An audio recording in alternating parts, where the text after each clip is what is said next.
Episode की start में हम मूजियान को देखते हैं जिसने अपना ब्रेक थ्रू कर लिया था। वो अब भी अपना कल्टीवेशन कर रहा होता है। तब उसके पास वूया आता है जो उसे होश में आया हुआ देखकर एकदम ज्यादा ही खुश हो जाता है और मूजियान के पास आकर उसे बताता है, मैं ही वो हूँ जिसने तुम्हें यहाँ पर लेकर आया है ताकि तुम एक अच्छे कल्टीवेटर बन सको। तुम यहाँ पर रह सकते हो और अच्छी तरह से कल्टीवेशन भी कर सकते हो। जो सुनकर मूजियान उसे ग्रीट करता है, जिसके बाद वूया उसकी थोड़ी पावर्स चेक करता है कि उसकी पावर्स बढ़ी है या फिर नहीं। और जैसे ही वो उसकी पावर्स चेक करता है उसे पता चलता है कि मूजियान की पावर्स पहले से थोड़ी ज्यादा बढ़ चुकी है। ये देखकर वो खुश हो जाता है और उससे कहता है, तुम्हारी पावर्स तो सच में ज्यादा बढ़ गई। इतने दिनों से बेहोश होने की वजह से किसी की पावर्स तो कम भी हो जाती है, लेकिन तुम्हारी पावर्स बढ़ गई, ये तो बहुत अच्छी बात है। जिसमें मूजियान कहता है, हो सकता है वो यहाँ की वजह से हुआ हो। यहाँ काफी ज्यादा पावरफुल लोग रहते हैं और उन्हीं की वजह से मेरा भी जल्दी से ब्रेक थ्रू हो गया होगा। साथ ही इस पूरी जगह पर काफी ज्यादा स्पिरिचुअल एनर्जी भी मौजूद है जिन सभी ने मिलकर मुझे जल्दी से ब्रेक थ्रू करने में मदद की होगी। तब वो या उससे कहता है कि अब तुमने तो अपना ब्रेक थ्रू कर ही लिया है और इतने दिनों बाद भी तुम्हारी पावर्स अब भी मौजूद थी, तो मुझे लगता है कि अब भी चांस है, तुम स्वॉर्ड इमॉर्टल बन सकते हो, बस थोड़ी और मेहनत की जरूरत है। जिसमें मूजियान कहता है, मैं सारी चीजें करने के लिए तैयार हूँ, बस मुझे स्वॉर्ड इमॉर्टल बनना है। जिसके बाद वो मन में सोचने लगता है कि जब मैं 16 साल का था तभी से मार्शल आर्ट की दुनिया में आया था, लेकिन तब से मैं अभी तक सिर्फ एक ही लेवल पर अटका हुआ था और आज अचानक से मेरा ब्रेक थ्रू हो गया। मैंने मेहनत तो बहुत की थी लेकिन कभी कामयाब नहीं हुआ, पर आज देखो बस थोड़ी सी कल्टीवेशन के साथ ही मेरा ब्रेक थ्रू हो गया। जिसके बाद वूया उससे कहता है, तुम्हारे फादर और मैं काफी अच्छे दोस्त हुआ करते थे, मैंने तुम्हें यहाँ पर लेकर आया है और यहाँ पर तुम्हें अपना डिसाइपल भी बनाया है, तो क्या तुम मेरे डिसाइपल बनना एक्सेप्ट करते हो? जिस पर मूजियान कहता है, मैं बिल्कुल इसे एक्सेप्ट करूंगा। ये सुनकर वूया कहता है, ये तो बहुत अच्छी बात है, तुम जरूर एक दिन पावरफुल इंसान बनकर दिखाओगे। तभी वहाँ पर मार्क भी आ जाती है जो मूजियान को होश में आया देखकर एकदम ज्यादा ही खुश हो जाती है और भागते हुए उसकी तरफ जाने लगती है। तो वहीं मूजियान भी भागते हुए मार्क की तरफ आने लगता है, जहाँ दोनों को इतनी खुशी हो रही थी कि उन्हें ऐसा लग रहा था कि वो किसी गार्डन में आ चुके हैं जहाँ पर चारों तरफ फूल ही फूल है। तब भागते हुए दोनों एक दूसरे के गले लग जाते हैं और उन्हें ऐसा देखकर वो या वो फीमेल मास्टर वहाँ से दूर चले जाते हैं। तब उनके जाने के बाद मार्क और मूजियान दोबारा से गले लग जाते हैं, जहाँ मार्क मूजियान से कहती है, आखिरकार तुम होश में आ ही गए, मुझे तुम्हारी कितनी ज्यादा टेंशन हो रही थी कि तुम कब होश में आओगे। इस पर मूजियान कहता है, मैं तुम्हें अकेला छोड़कर थोड़ी जा सकता था, मैंने तो ग्रैंडपा से वादा किया था कि हर खतरे में तुम्हें प्रोटेक्ट करूंगा। तब मार्क उसे वो लोटस दिखाती है जिसके अंदर ग्रैंडपा की सोल कैद है। वो उससे कहती है, काफी कोशिशों के बाद हमने ग्रैंडपा की सोल को इस लोटस के अंदर कैद कर लिया है, अगर हमें ग्रैंडपा की सोल का रीबॉर्न करना है तो इसे फाउंटेन ऑफ यूथ में ले जाना पड़ेगा। वहाँ जाकर हो सकता है कि हम ग्रैंडपा की सोल को रीबॉर्न कर पाए, जिससे ग्रैंडपा हमें वापस से मिल जाएंगे। तब मूजियान उससे कहता है, मैंने सुना है फाउंटेन ऑफ यूथ में जाना इतना आसान काम नहीं है, तो मैं तुम्हें अकेले कैसे जाने दूंगा, इसलिए तुम्हारी जगह मैं जाऊंगा। ये सुनकर मार्क को गुस्सा आ जाता है और वो उसे मारते हुए कहती है, क्या तुम्हें मुझ पे भरोसा नहीं है? मैं इतनी भी ज्यादा कमजोर नहीं। ये देखकर मूजियान वहाँ से भागने लगता है और उसे मारने के लिए मार्क उसके पीछे पड़ जाती है। जहाँ ये सारी चीजें देखकर वो फीमेल मास्टर वूया से कहती है, ये दोनों हमेशा से एक साथ रहे हैं लेकिन ये भाई बहन की तरह बिल्कुल नहीं लगते, साथ ही इनका सपोर्ट करने वाला कोई है भी नहीं, हमें ही इन्हें सपोर्ट करना चाहिए ताकि ये दोनों इसी तरह एक साथ रहकर पावरफुल कल्टीवेटर बन सके। जिसके बाद वो फीमेल मास्टर मार्क को लेकर वहाँ से चली जाती है और उसके जाने के बाद मूजियान खुद में सोच रहा होता है कि अभी तो मैं मार्क से भी कम लेवल पर हूँ और उसका लेवल मुझसे ज्यादा है, पर अगर मैं केओस स्पिरिट टैबलेट वाली सारी टेक्निक और इंपीरियल स्किल भी सीख लूँ तो मैं इतना ज्यादा पावरफुल बन जाऊंगा कि मार्क को हर खतरे से बचा सकता हूँ। तब ये सुनकर वूया उससे कहता है, तुम्हें उदास होने की जरूरत बिल्कुल नहीं है, बस थोड़ा मेहनत करो। जिसके बाद वो उसे कुछ एक्साइलर्स भी देता है जो उसकी कल्टीवेशन करने में मदद करेगी। ये देखकर मूजियान उसका शुक्रिया करता है। तब वूया उससे कहता है, कल वॉइड हॉल के अंदर आ जाना, वहाँ पर डिसाइपल्स की एक कॉन्फ्रेंस होने वाली है जिसमें मास्टर अपने डिसाइपल को सिलेक्ट करेंगे, तो इसलिए मैं तुम्हें वहाँ पर देखना चाहता हूँ, तुम वहाँ पर आ जाना कल। इसमें मूजियान कहता है, तो ठीक है, मैं वहाँ पर आ जाऊंगा। अब अगले दिन सारे मास्टर उस हॉल में पहुंच जाते हैं जहाँ पर कई सारे डिसाइपल्स भी खड़े थे। सारे डिसाइपल ये सोच रहे होते हैं कि डिसाइपल की कॉन्फ्रेंस तो 7 सालों में एक बार होती है, लेकिन अचानक से ही 6 महीने में दूसरी बार कैसे हो गई। तब मास्टर अलग अलग डिसाइपल से कई सारी टेक्निक के बारे में सवाल पूछते हैं कि उन्हें कुछ जवाब आते भी हैं या नहीं। इसलिए सारे डिसाइपल उन टेक्निक के बारे में बताने लगते हैं कि कौन इस टेक्निक को कल्टीवेट कर सकता है और ये कितनी ज्यादा इन टेक्निक्स में पावर होती है। तब वहाँ पर अलग अलग सेट के भी कुछ पावरफुल डिसाइपल्स आ जाते हैं और वहाँ पर सबसे पहला डिसाइपल आकर सारे मास्टर को ग्रीट करता है और बाकी मास्टर से कहता है, छोटे भाई बहन वाले मास्टर कहाँ चले गए, मुझे उन्हें भी देखना है। तब दूसरे मास्टर कहते हैं, तुम्हें मास्टर के बारे में ऐसा नहीं कहना चाहिए, तुम्हें सारे मास्टर की इज्जत करनी चाहिए। तब दूसरा मास्टर कहता है, अरे अरे इसे ऐसे मत डांटो, ये बहुत ही ज्यादा मजाकिया है, इसलिए ऐसी बातें करते रहता है। तब वहाँ पर एक और डिसाइपल आता है जिसके पास विंग्स थे और वो उड़ते हुए सीधा सेक्ट के अंदर ही आ जाता है, जो कि पिछले आए हुए डिसाइपल से भी ज्यादा पावरफुल है। जिसके बाद वहाँ पर एक लड़की डिसाइपल भी आती है जो कि काफी ज्यादा सुंदर थी, और ये देखकर पहले आए हुए डिसाइपल उसे देखते ही रह जाते हैं। और फिर ये सीन दिखाते ही ये एपिसोड यहीं एंड हो जाता है। Thanks for watching. एपिसोड के स्टार्ट में हम उस वॉइड हॉल को देखते हैं जहाँ पे सारे मास्टर और डिसाइपल्स आकर जमा हो चुके थे, क्योंकि यहाँ पर उन डिसाइपल्स का सिलेक्शन होने वाला है। अलग अलग मास्टर अपने अपने डिसाइपल्स को चुनेंगे। तब एक मास्टर कहता है, अब तो सारे लोग यहाँ पर आ चुके हैं, लेकिन सिर्फ 2 ही लोग की कमी है, जो कि माँ को मूजियान है। उन लोगों को आने में इतनी देरी क्यों हो रही है? उन्हें तो अब तक यहाँ पर आ जाना चाहिए था। तभी उन लोगों को आसमान में से कोई आते हुए दिखाई देता है, और जब वो नजदीक आता है तो उन्हें पता चलता है कि ये तो मार्क है जो अकेले ही यहाँ पर आई है। तब मार्क को देखकर वो मजाकिया वाला डिसाइपल एकदम ही ज्यादा हैरान और खुश हो जाता है, क्योंकि मार्क उसे बहुत ही ज्यादा सुंदर दिखाई दे रही थी। जिसके बाद मार्क सारे मास्टर के सामने आकर उन्हें ग्रीट करती है। जिसके बाद मार्क को देखकर उन विंग्स वाला डिसाइपल कहता है, इस लड़की को देखकर तो मुझे ऐसा लग रहा है कि ये ग्रीन एम्परर की बेटी है। और ग्रीन एम्परर वो था जिसके पास हेवनली स्वॉर्ड इमॉर्टल की पावर्स थी। तो वहीं बाकी मास्टर अब भी परेशान होते हैं कि मार्क तो आ गई, लेकिन मूजियान अभी तक यहाँ पर क्यों नहीं आया। दूसरी तरफ हम मूजियान को देखते हैं जो खुद को एक स्पिरिचुअल वर्ल्ड में पाता है, जहाँ उसके चारों तरफ स्पिरिचुअल एसेंस थी। ये देखकर वो एकदम ही ज्यादा खुश हो जाता है और सारी एसेंस को अपने अंदर समाने की कोशिश करता है। वहीं हम उसकी फिजिकल बॉडी को देखते हैं जो कि अब भी सेक्ट में ही थी, और वो वहाँ पर सपने में उन एसेंस को देख रहा होता है, और उसे देखकर वो बहुत ही ज्यादा खुश हो रहा था। तब उसके पास एक लड़की आती है, लेकिन मूजियान तो अब भी अपने सपनों वाली दुनिया में था, जहाँ वो चारों तरफ से एसेंस को पकड़ने की कोशिश कर रहा होता है, और इस वजह से उसकी फिजिकल बॉडी उस लड़की को ही पकड़ लेती है। और जब थोड़ी देर बाद मूजियान की आंख खुलती है तो वो लड़की उसे एक बहुत ही जोर का थप्पड़ लगाती है, जिस वजह से मूजियान वहाँ से दूर जाकर गिरता है। जिसके बाद मूजियान अपने स्वॉर्ड पे सवार होकर वहाँ से जल्दी जल्दी सेक्ट में आने लगता है, ताकि वो सारे मास्टर से मिल सके, क्योंकि वो पहले ही काफी ज्यादा लेट हो चुका है। तब वो उस लड़की का शुक्रिया भी करता है जो उसे यहाँ पर लेने के लिए आई थी। इधर हम सारे मास्टर को देखते हैं जो सभी आपस में कह रहे होते हैं, अब नहीं लगता कि मूजियान यहाँ पर आएगा, इसलिए हमारा ये कहना है कि उसे यहाँ से निकाल ही दिया जाए और वो किसी का भी डिसाइपल नहीं बन सकता है। जो चीज सुनकर मार्क भी परेशान हो रही होती है कि आखिर मूजियान अब तक यहाँ पर क्यों नहीं आया, लेकिन तभी वहाँ पर मूजियान आ जाता है, जिसे देखकर वूया की भी जान में जान आती है कि आखिरकार ये टाइम पर पहुंच ही गया। जिसके बाद मूजियान सारे मास्टर के सामने आकर उन्हें ग्रीट करता है और उनसे माफी मांगता है लेट हो जाने के लिए। तब मार्क उससे पूछती है, आखिर तुम लेट कैसे हो गए? जिस पर मूजियान बताता है, ये तो मैं खुद भी नहीं जानता कि कब मेरी आंख लग गई, और मैं अपने स्पिरिचुअल एसेंस के चक्कर में ये सोच ही नहीं पाया कि मैं यहाँ पर आने के लिए लेट हो रहा हूँ। तब मास्टर मूजियान से कहते हैं, अब जल्दी चलो, तुमने यहाँ पर आने में पहले ही काफी देर कर दी है, इसलिए हम लोग और देरी नहीं करना चाहते। इसलिए मूजियान और बाकी सारे डिसाइपल हॉल के अंदर जाने लगते हैं। तब वो मस्ती करने वाला डिसाइपल मूजियान से पूछता है, तुम और मार्क तो हमेशा एक साथ रहे हो, तो क्या तुम भाई बहन हो? जिस पर मूजियान कहता है, हम दोनों हमेशा एक साथ तो रहे हैं, और हम लोग एक दूसरे को भाई बहन भी कहते हैं, लेकिन हम भाई बहन नहीं है। ये सुनकर उस मस्ती वाले डिसाइपल को खुशी हो रही होती है कि चलो किसी न किसी एंगल से तो ये दोनों भाई बहन हैं, अब तो मेरा काम आसान हो जाएगा, मैं जल्दी से मार्क से दोस्ती कर लूंगा। वहीं उन विंग्स वाला डिसाइपल मूजियान को देखकर ही समझ जाता है कि आखिर इसके फादर कौन होंगे। अब मूजियान वूया के पास आता है, जहाँ वो उससे भी माफी मांग रहा था। जिस पर वूया कहता है, तुम्हें माफी मांगने की जरूरत नहीं है, थोड़ी बहुत लेट तो सबसे हो जाती है, साथ ही मुझे तुम्हारा बॉडी और ज्यादा पावरफुल महसूस हो रहा है, ऐसा लग रहा है कि तुमने रात भर अच्छे से कल्टीवेशन की है, ये तो बहुत अच्छी बात है, ऐसे ही कल्टीवेशन करते रहना। जिसके बाद वो सभी वहाँ से हॉल के अंदर जाने लगते हैं। तब वो लड़की जो मूजियान को यहाँ पर बुलाने के लिए आई थी, वो खुद भी मूजियान की इतनी ज्यादा पावर्स देख के हैरान रहती है कि आखिर ये कौन है। अब हम हॉल के अंदर का सीन देखते हैं, जहाँ पर मूजियान और मार्क आ रहे होते हैं। तब सारे लोग उन दोनों का वेलकम करते हैं, क्योंकि ये दोनों ही सबसे नए डिसाइपल है इस पूरे सेक्ट के अंदर, इसलिए वो दोनों भी सारे मास्टर के सामने ग्रीट करते हैं और एक अच्छा डिसाइपल बनने के लिए वहाँ पर कसम भी खाते हैं, जहाँ वो दोनों अपना नाम लेते हुए ये कहते हैं कि मैं मूजियान कसम खाता हूँ कि इस इमॉर्टल सेक्ट के साथ मैं हमेशा ईमानदार रहूंगा और अपनी पूरी कोशिश करूंगा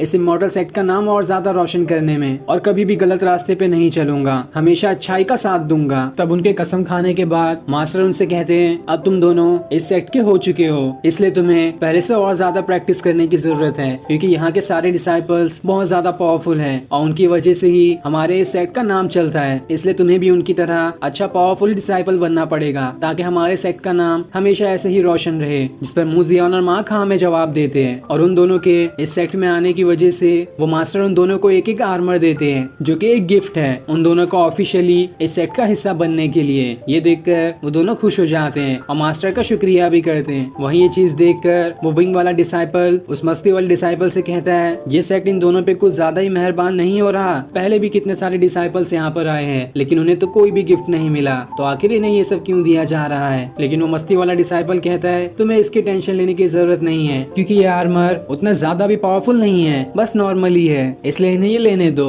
अब वहाँ पर वूया आता है जो मूजियान से कहता है आज से तुम मेरे अंडर में रहोगे और मैं ही तुम्हें हर चीज सिखाऊंगा, बिल्कुल एक टीचर की तरह, और एक टीचर होने के नाते मैं तुम्हें भी कुछ देना चाहता हूँ। जिसके बाद वो वहाँ पर एक बैज लेकर आता है और उस बैज को मूजियान को दे देता है, जो देखकर मूजियान खुश हो जाता है। लेकिन इससे बाकी मास्टर खुश नहीं होते बल्कि वो और ज्यादा ही गुस्सा हो जाते हैं क्योंकि ये बैज किसी नए आए हुए डिसाइपल को नहीं दिया जा सकता है। जो डिसाइपल पहले से बहुत ज्यादा मेहनत करते रहे और एक अच्छा कल्टीवेटर बन जाए तभी उसे ये बैज दिया जाता है। तो आखिर वूया ने इतनी जल्दी मूजियान को ये बैज क्यों दे दिया। जिस पर वूया कहता है मुझे पूरी उम्मीद है कि मूजियान एक अच्छा कल्टीवेटर बनकर दिखाएगा, साथ ही वो पहले से ही एक अच्छा कल्टीवेटर भी है, इसलिए मैंने उसे ये बैज दिया है। और अगर मुझे एक तो क्या अगर हजारों लाइफ मिले तो मैं हर लाइफ में सिर्फ एक ही को अपना डिसाइपल बनाना चाहता हूँ और वो इंसान सिर्फ मूजियान ही होगा। लेकिन सारे मास्टर वूया से कहते हैं आखिर इस सेट की इज्जत इस बच्चे के हाथ में कैसे दी जा सकती है, कुछ भी गड़बड़ हुई तो हमारे सेट का नाम तो पूरी तरह से बदनाम हो जाएगा। लेकिन वूया किसी की भी बात को सुनने के लिए तैयार नहीं था, उसने जो अपना फैसला कर दिया है वो उसी पे अटल होता है। वहीं इस चीज से मूजियान एकदम ही ज्यादा खुश होता है कि वूया उसके ऊपर कितना भरोसा करता है और वो केओस गैदरिंग स्पिरिट का भी शुक्रिया कर रहा होता है कि अगर वो उसके साथ नहीं होता तो आज वो इतनी जल्दी अपना कल्टीवेशन नहीं कर पाता और उसे ये बैच भी कभी नहीं मिलता।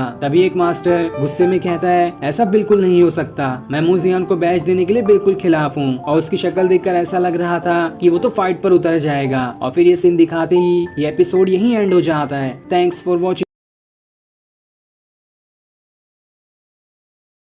एपिसोड की स्टार्ट में हम उस हॉल को देखते हैं जहाँ पर मूजियान और मार्क आए होते हैं और वहाँ पर सारे मास्टर भी जमा थे जिनके बीच वूया ने मूजियान को अपना बैच दे दिया था। ये देखकर सारे के सारे मास्टर एकदम गुस्सा होते हैं कि आखिर मूजियान तो नया नया यहाँ पर आया है और इतनी जल्दी इसे बैच देना सही नहीं है, ये तो पूरे इस सेट की इज्जत का सवाल है क्योंकि ये बैच सिर्फ पावरफुल इंसान को दिया जाता है। लेकिन अभी तो मूजियान सिर्फ रिफाइनिंग लेवल के फर्स्ट रैंक पर है, तो आखिर इसे वूया ने कैसे वो बैच दे दिया। तब एक मास्टर वूया से कहता है ये पूरे इस सेट की इज्जत का सवाल है, तो आखिर हम तुम्हें कैसे ये डिसाइड करने दे दें, अपना फैसला वापस लो और मूजियान से वो बैच भी वापस कर लो। तो वही दूसरा डिसाइपल मूजियान से कहता है तुम रिफाइनिंग लेवल के फर्स्ट रैंक वाले डिसाइपल हमारे सेट की क्या इज्जत बचाओगे, तुम तो सच में बिल्कुल वेस्ट हो, मैं तुम्हारे बैच लेने के फैसले से बिल्कुल खिलाफ हूँ। ये सुनकर वूया को गुस्सा आ जाता है और वो अपनी पावर्स एक्टिवेट करते हुए सभी से कहता है आखिर तुम सबको मेरे सामने बोलने का हक किसने दिया, मैंने जो फैसला ले लिया है मैं उसी पे कायम रहूंगा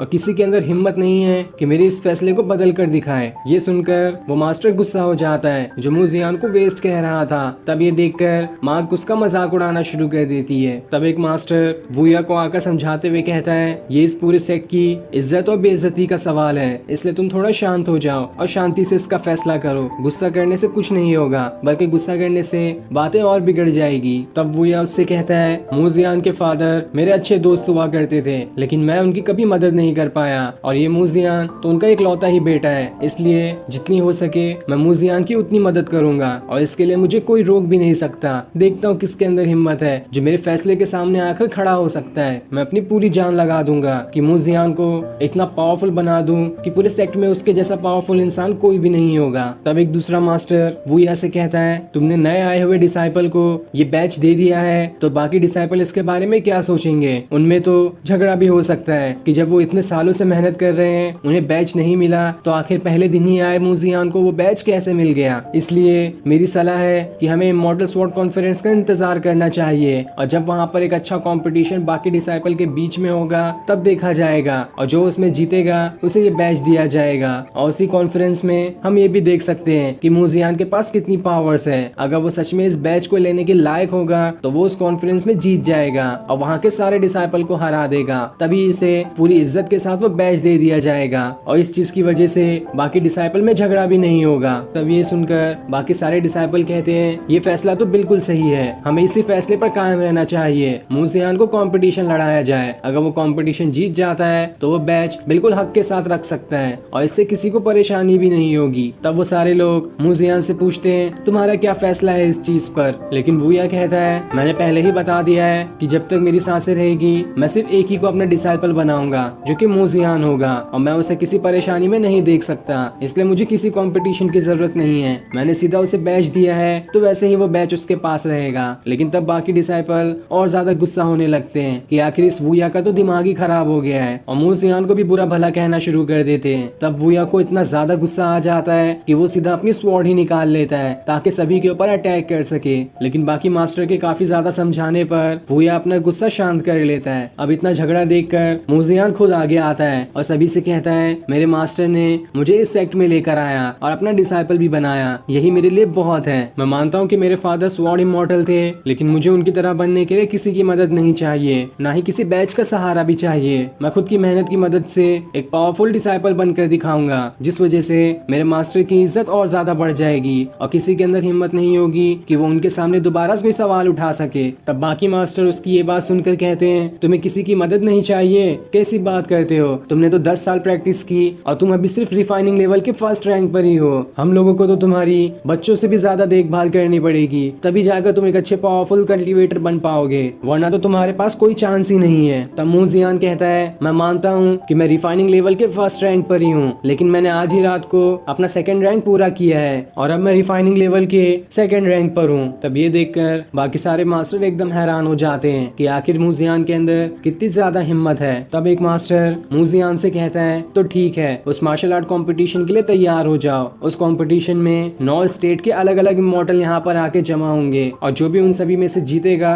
उसे ये बैच दिया जाएगा। अगर तुम हमारे सेक्ट की और अपने मास्टर की इज्जत बचाना चाहते हो तो तुम्हें उस कंपटीशन में जीतना ही होगा, लेकिन मुझे नहीं लगता कि तुम उस कंपटीशन को जीत पाओगे और हमारे सेक्ट की इज्जत बर्बाद कर दोगे। ये सुनकर वूया को और ज्यादा गुस्सा आने लगता है लेकिन वह भी अपना गुस्सा शांत किए होता है। तो मूजियान सभी से कहता है तो ठीक है, देख लेना, मैं उस कंपटीशन में हिस्सा भी लूंगा और उसे जीत कर भी दिखाऊंगा जिसके बाद मेरे मास्टर की इज्जत और ज्यादा बढ़ जाएगी और तब मैं पूरे हक के साथ उनसे अपना बैच वापस ले सकता हूँ। तब उसकी ऐसी बातें भी सुनकर बाकी मास्टर हंसने लगते हैं कि ये किसी काम का इंसान नहीं और बातें देखो कितनी बड़ी बड़ी करता है। लेकिन तब मूजियान मार्क के साथ वहाँ से जाने लगता है और उसे जाते हुए देखकर एक मास्टर कहता है ये और स्वॉर्ड इमॉर्टल कॉन्फ्रेंस में हिस्सा लेगा, देखता हूँ मैं ये कैसे कर पाता है ये। अब मूजियान एक जगह बैठा होता है तब उसके पास वूया आता है जो उससे कहता है मैं अभी कुछ जरूरी काम से जा रहा हूँ, जब तक तुम्हारी देखभाल किंग यू करेगी। और मैं इस बात से बहुत खुश हूँ कि तुमने कितनी शांति से उन मास्टर के सवालों का जवाब दिया था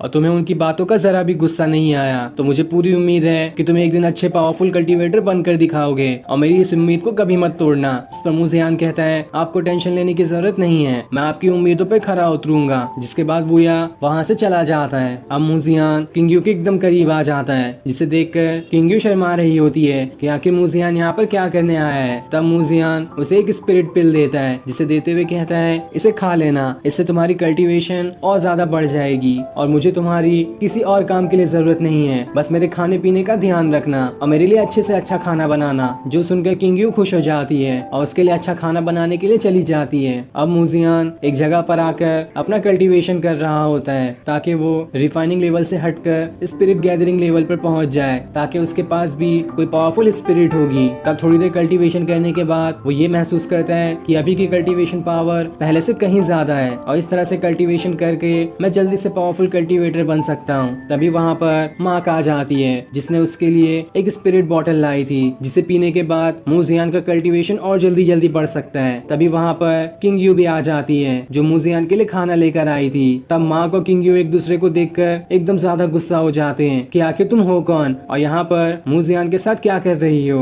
ये देखकर मूजियान वहाँ से चला जाता है क्योंकि वो किसी की तरफ भी अपनी साइड नहीं लेना चाहता था ताकि किसी में और ज्यादा झगड़ा ना बढ़ जाए। तब वो दोनों लोग मूजियान को अपनी खास चीज बनाकर देते हैं ताकि जो चीज अच्छी लगेगी मूजियान को वो उसे ही खाएगा। लेकिन दोनों को ही बुरा ना लगे, मूजियान सारी चीजें खा लेता है जिस वजह से वो बहुत ज्यादा थक जाता है। अब कुछ देर बाद मूजियान दोबारा से अपना कल्टीवेशन शुरू करता है जहाँ उसे कल्टीवेशन करते हुए देखकर किंगयू सोच रही होती है कि काफी टाइम से मूजियान अपना कल्टीवेशन कर रहा है लेकिन अभी तक उसने रिफाइनिंग लेवल को पूरा नहीं किया, तो इसे स्पिरिट गैदरिंग लेवल पर पहुंचने के लिए कितना ज्यादा टाइम लग जाएगा। तो वहीं हम मूजियान को देखते हैं जो कल्टीवेशन करते हुए उसी जगह पर पहुंच गया होता है जहाँ पर केओस टैबलेट स्पिरिट है। तब वो वहाँ पर ये कहता है कि आखिरकार मैंने अपने रिफाइनिंग लेवल को पूरा कर लिया और अब मैं स्पिरिट गैदरिंग लेवल पर पहुंच चुका हूँ, जिसके बाद मैं अपने पास किसी भी स्पिरिट को रख सकता हूँ और जब भी मैं उसे समन करूंगा वो मेरे पास आ जाएगी और किसी भी फाइट में मेरी लड़ने में मदद करेगी। और फिर उसके इतना कहते ही ये एपिसोड यहीं पर एंड हो जाता है। थैंक्स फॉर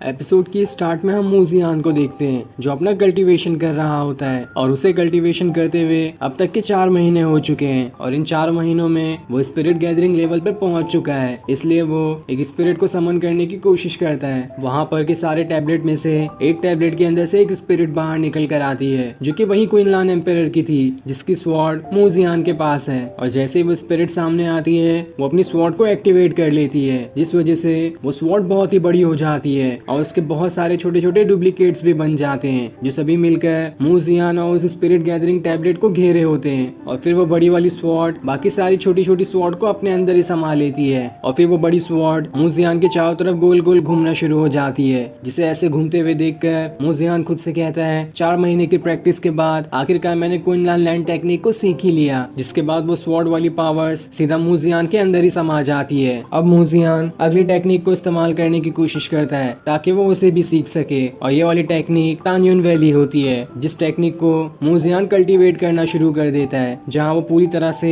उस स्पिरिट लोटस से घेरा हुआ था। और जैसे वो अपनी इस टेक्निक को कल्टीवेट करना शुरू करता है उसके पीछे एक स्पिरिट आ जाता है जो कि वही स्पिरिट था जो सबसे खतरनाक दिखाई दे रहा था। और जैसे वो वहाँ पर आता है वो अपनी पावर्स को एक्टिवेट करना शुरू कर देता है और पावर्स को एक्टिवेट करते हुए आसमान में एक बहुत ही बड़ा फॉर्मेशन बना देता है जो कि गोल्डन कलर का होता है। और वो फॉर्मेशन इतना ज्यादा पावरफुल होता है कि इस फॉर्मेशन से कई सारे आग के गोले जमीन पे गिरने लगते हैं और जहाँ जहाँ वो गोले गिरते हैं वो पूरी जमीन ही टूटने लगती है क्योंकि वो फॉर्मेशन था ही इतना ज्यादा पावरफुल। तो वही मूजियान की कल्टीवेशन उसकी स्पिरिट को वहीं पर रोके होती है। अगर जरा सा भी मूजियान की कल्टीवेशन रुकी तो वो स्पिरिट वहीं पर गायब हो जाएगी। पर ऐसा ही होता है, थोड़ी देर वहाँ पे रहने के बाद तियान्युन वैली वाली स्पिरिट वहीं पर गायब हो जाती है। जिसके बाद वहाँ पर वो लड़की आती है जो मूजियान को इस जगह पर मिली थी और वो मूजियान को ऐसे देख कर कहती है तियान्युन वैली वाली स्पिरिट तो बस यहाँ पे विजुअलाइजेशन के लिए आई थी, वो सच में यहाँ पर एग्जिस्ट नहीं करती क्योंकि तुम्हारी कल्टीवेशन तो बेस्ट थी लेकिन इतनी ज्यादा भी नहीं कि इतनी जल्दी तुम तियान्युन वैली वाली स्पिरिट को सीख सको। लेकिन पहली बार जो तुमने कोशिश की है ये बहुत ही बेस्ट था, अगर ऐसे ही करते रहे तो तुम बहुत ही जल्द तियान्युन वैली वाली स्पिरिट टेक्निक तो क्या बाकी सारी टेक्निक को सीख जाओगे। तब उस लड़की को देखकर मूजियान अपना कल्टीवेशन रोक देता है क्योंकि अभी उसकी स्पिरिचुअल पावर्स कम हो रही है और उसे दोबारा पावरफुल कल्टीवेशन करने के लिए कल्टीवेशन पोशन की जरूरत पड़ेगी जो कि उसके पास अब नहीं है और वो खत्म हो चुका है। तब वो लड़की मूजियान से कहती है तुमने अभी तक जितनी भी कल्टीवेशन की वो बहुत अच्छी थी लेकिन तुम्हें इतनी जल्दी रुकना नहीं है, अब तुम्हें जायंट स्पिरिट रेल्म को ब्रेक थ्रू करना है लेकिन वो इतनी आसानी से नहीं होगा, इसलिए जाओ और पहले उस स्पिरिचुअल पोशन का बंदोबस्त करो, उसके बाद ही तुम अपनी कल्टीवेशन को आगे बढ़ा सकते हो। और इतना कहने के बाद वो वहाँ से चली जाती है जो देखकर मूजियान उसका शुक्रिया भी करता है इतनी अच्छी एडवाइस देने के लिए। अब मूजियान की फिजिकल बॉडी उसी सेक्ट में होती है जहाँ उसे अब होश आ जाता है और जैसे वो वहाँ से बाहर निकलता है वो वहीं खड़ी किन्यू से कहता है मैंने कल्टीवेशन तो अच्छी की लेकिन मेरा स्पिरिचुअल पोशन खत्म हो गया है, इसलिए जाओ और तुम थोड़ा सा पोशन लेकर आओ। जिस पर किन्यू कहती है आपको कितना पोशन चाहिए? ये सुनकर मूजियान बताता है जितना 10 लोगों को जरूरत हो। नहीं, जितना 100 लोगों को जरूरत हो उतना लेकर आना, उन सभी को मैं अकेले ही ले लूंगा। ये सुनकर किन्यू वहाँ से चली जाती है और फिर मूजियान दोबारा अपना कल्टीवेशन करने के लिए बैठ जाता है। पर अब थोड़ी देर बाद वहाँ पर किन्यू किन्यू आती है जो मूजियान से कहती है मेडिसिन मास्टर ने मुझे वो पोशन देने से मना कर दिया है। उन्होंने कहा है कि जितना पोशन एक डिसाइपल को मिलता है उतना उन्होंने पहले ही दे दिया, अब वो आगे नहीं देने वाले। उन्होंने ये भी कहा है कि आपकी कल्टीवेशन पावर तो इतनी ज्यादा है ही नहीं, तो स्पिरिचुअल पोशन लेके आप करोगे भी क्या। ये सुनकर मूजियान उससे कहता है तुम्हें टेंशन लेने या फिर परेशान होने की कोई जरूरत नहीं है, तुमने अपनी तरफ से पूरी कोशिश की, लगता है अब मुझे ही मेडिसिन मास्टर के पास जाना पड़ेगा। देखता हूँ आखिर उन्होंने मेरे बारे में ऐसा क्यों कहा और मैं खुद ही उनसे वो स्पिरिचुअल पोशन लेकर आऊंगा। जिसके बाद वो दोनों वहाँ से मेडिसिन मास्टर के पास जाने के लिए निकल जाते हैं ताकि उनसे वो स्पिरिचुअल पोशन ले सके। अब थोड़ी देर सफर करने के बाद वो मेडिसिन हॉल में पहुंच जाते हैं जहाँ पे और भी कई सारे डिसाइपल पहले से मौजूद होते हैं जो सभी मूजियान के बारे में छुपकर बुराई कर रहे थे। लेकिन वो सारी बात मूजियान सुन लेता है लेकिन वो उन्हें कुछ भी नहीं कहता और फिर वो वहाँ से मेडिसिन मास्टर के पास पहुंच जाता है। तब मूजियान को देखकर मेडिसिन मास्टर कहता है आखिर तुम यहाँ पर आए क्यों हो, जितना तुम्हें स्पिरिचुअल पोशन देना था वो मैं पहले ही दे चुका हूँ, अब मेरे पास और कोई पोशन तुम्हारे लिए नहीं है, इसलिए वापस चले जाओ। तब ये सुनकर मूजियान उससे कहता है मैं आपसे रिक्वेस्ट करता हूँ कि आप मुझे कुछ स्पिरिचुअल पोशन एडवांस में दे दें, मैं बाद में आपको इसके सारे पैसे चुका दूंगा। ये सुनकर मेडिसिन मास्टर कहता है ये कैसा बेहुदा मजाक है, आज तक के किसी ने भी एडवांस में स्पिरिचुअल पोशन नहीं लिया तो आखिर तुम कैसे उसे मांग सकते हो। अगर मैंने तुम्हें एडवांस में दे दिया तो मेरी यहाँ की नौकरी ही चली जाएगी, इसलिए मैं तुम्हें एडवांस में कुछ भी नहीं दे सकता। तब मूजियान अपना एक स्पिरिट स्टोन निकालता है जिसे दिखाते हुए कहता है मैं ये देता हूँ, इसके बदले आप मुझे थोड़ा सा स्पिरिचुअल पोशन तो दे ही सकते हैं। तब ये देखकर मेडिसिन मास्टर कहता है तुम तो मुझे रिश्वत दे रहे हो, क्या सारे डिसाइपल ऐसा ही करते हैं, मैंने तो नहीं सुना था कि कोई भी डिसाइपल ऐसे रिश्वत देने का काम करता है। अगर ऐसा ही रहा तो अगर किसी ने तुम्हारे बारे में जान लिया कि तुम रिश्वत देते हो तो तुम्हारी तो बेइज्जती हो जाएगी और तुम्हारे साथ साथ तुम्हारे मास्टर की भी। साथ ही अगर यहाँ पर तुम्हारे मास्टर खुद चल कर आए तब भी मैं तुम्हें एडवांस में कोई भी स्पिरिचुअल पोशन नहीं दूंगा, आखिर मैं तुम्हारे लिए अपना रूल क्यों तोड़ूं, तुम लगते कौन हो मेरे। तब मूजियान एक के बजाय 3 स्पिरिट स्टोन देने लगता है ताकि इसके बदले उसे थोड़ा सा स्पिरिचुअल पोशन मिल जाए। तब 3 स्पिरिट स्टोन देखकर बाकी सारे डिसाइपल कहते हैं ये तो सबसे आम चीज है इस सेक्ट में, इसे आखिर ये क्यों बेचने आया है, इसकी वैल्यू ही कितनी होगी। ये सुनकर किन्यू को गुस्सा आ रहा होता है तो वहीं वो मेडिसिन मास्टर मूजियान से कहता है अगर तुम मुझे 3 स्पिरिट स्टोन देते हो तो मैं थोड़े से प्लांट का आधा हिस्सा तुम्हें देने के लिए तैयार हूँ, जिससे बहुत थोड़ा स्पिरिचुअल पोशन बन जाएगा। तब ये देखकर किन्यू सामने अपनी स्वॉर्ड रख देती है और उसे अपनी स्वॉर्ड दिखाते हुए कहती है ये तुम मेरी स्वॉर्ड रख लो और जितना मूजियान चाहता है उसे इतना स्पिरिचुअल पोशन दे दो। लेकिन तब ये देखकर मूजियान उसकी स्वॉर्ड उसे वापस कर देता है और उससे कहता है अभी भी उस स्वॉर्ड कॉन्फ्रेंस के लिए 2 महीने बाकी है, मैं इन 2 महीनों में कैसे भी स्पिरिचुअल पोशन का बंदोबस्त कर लूंगा, इसलिए तुम्हें ऐसी चीजें करने की जरूरत नहीं है। जिसके बाद वो वहाँ से चला जाता है। अब जैसे वो दोनों आगे बढ़ रहे होते हैं कुछ बदमाश लोग किन्यू को पकड़ लेते हैं और उससे कहते हैं तुम्हें तो इतनी ज्यादा पावरफुल टेक्निक आती थी लेकिन तब भी तुम्हें इस बेकार से मूजियान का नौकर बना दिया गया, अगर तुम चाहो तो मैं मास्टर से बात कर कर तुम्हें खुद का नौकर बनवा सकता हूँ, जिससे तुम एक पावरफुल इंसान की नौकर बनकर रहोगी, इससे तुम्हें अच्छा भी लगेगा। ये सुनकर किन्यू को गुस्सा आ जाता है और वो लड़ने के लिए अपनी स्वॉर्ड निकाल लेती है। तब ये देखकर वो बदमाश लोग मूजियान से कहते हैं तुम तो किसी काम के इंसान नहीं हो, तुम्हारे सामने तुम्हारी नौकर अपनी स्वॉर्ड निकाल रही है लेकिन तुम्हारे अंदर इतनी भी हिम्मत नहीं कि तुम खुद अपनी स्वॉर्ड निकाल कर हमसे फाइट करके दिखाओ। मैंने तो तुम्हारे फादर के बारे में सुना था कि वो तो अच्छे पावरफुल इंसान थे, तो तुम इतने कमजोर कैसे निकले, क्या तुम सच में उन्हीं के बेटे हो या फिर कुछ और ही बात है। ये सुनकर मूजियान के गुस्से का ठिकाना ही नहीं रहता और वो अपनी पूरी पावर्स एक्टिवेट करते हुए उन लोगों से लड़ने के लिए तैयार हो जाता है और फिर ये सीन दिखाते ही ये एपिसोड यहीं एंड हो जाता है। Thanks for watching.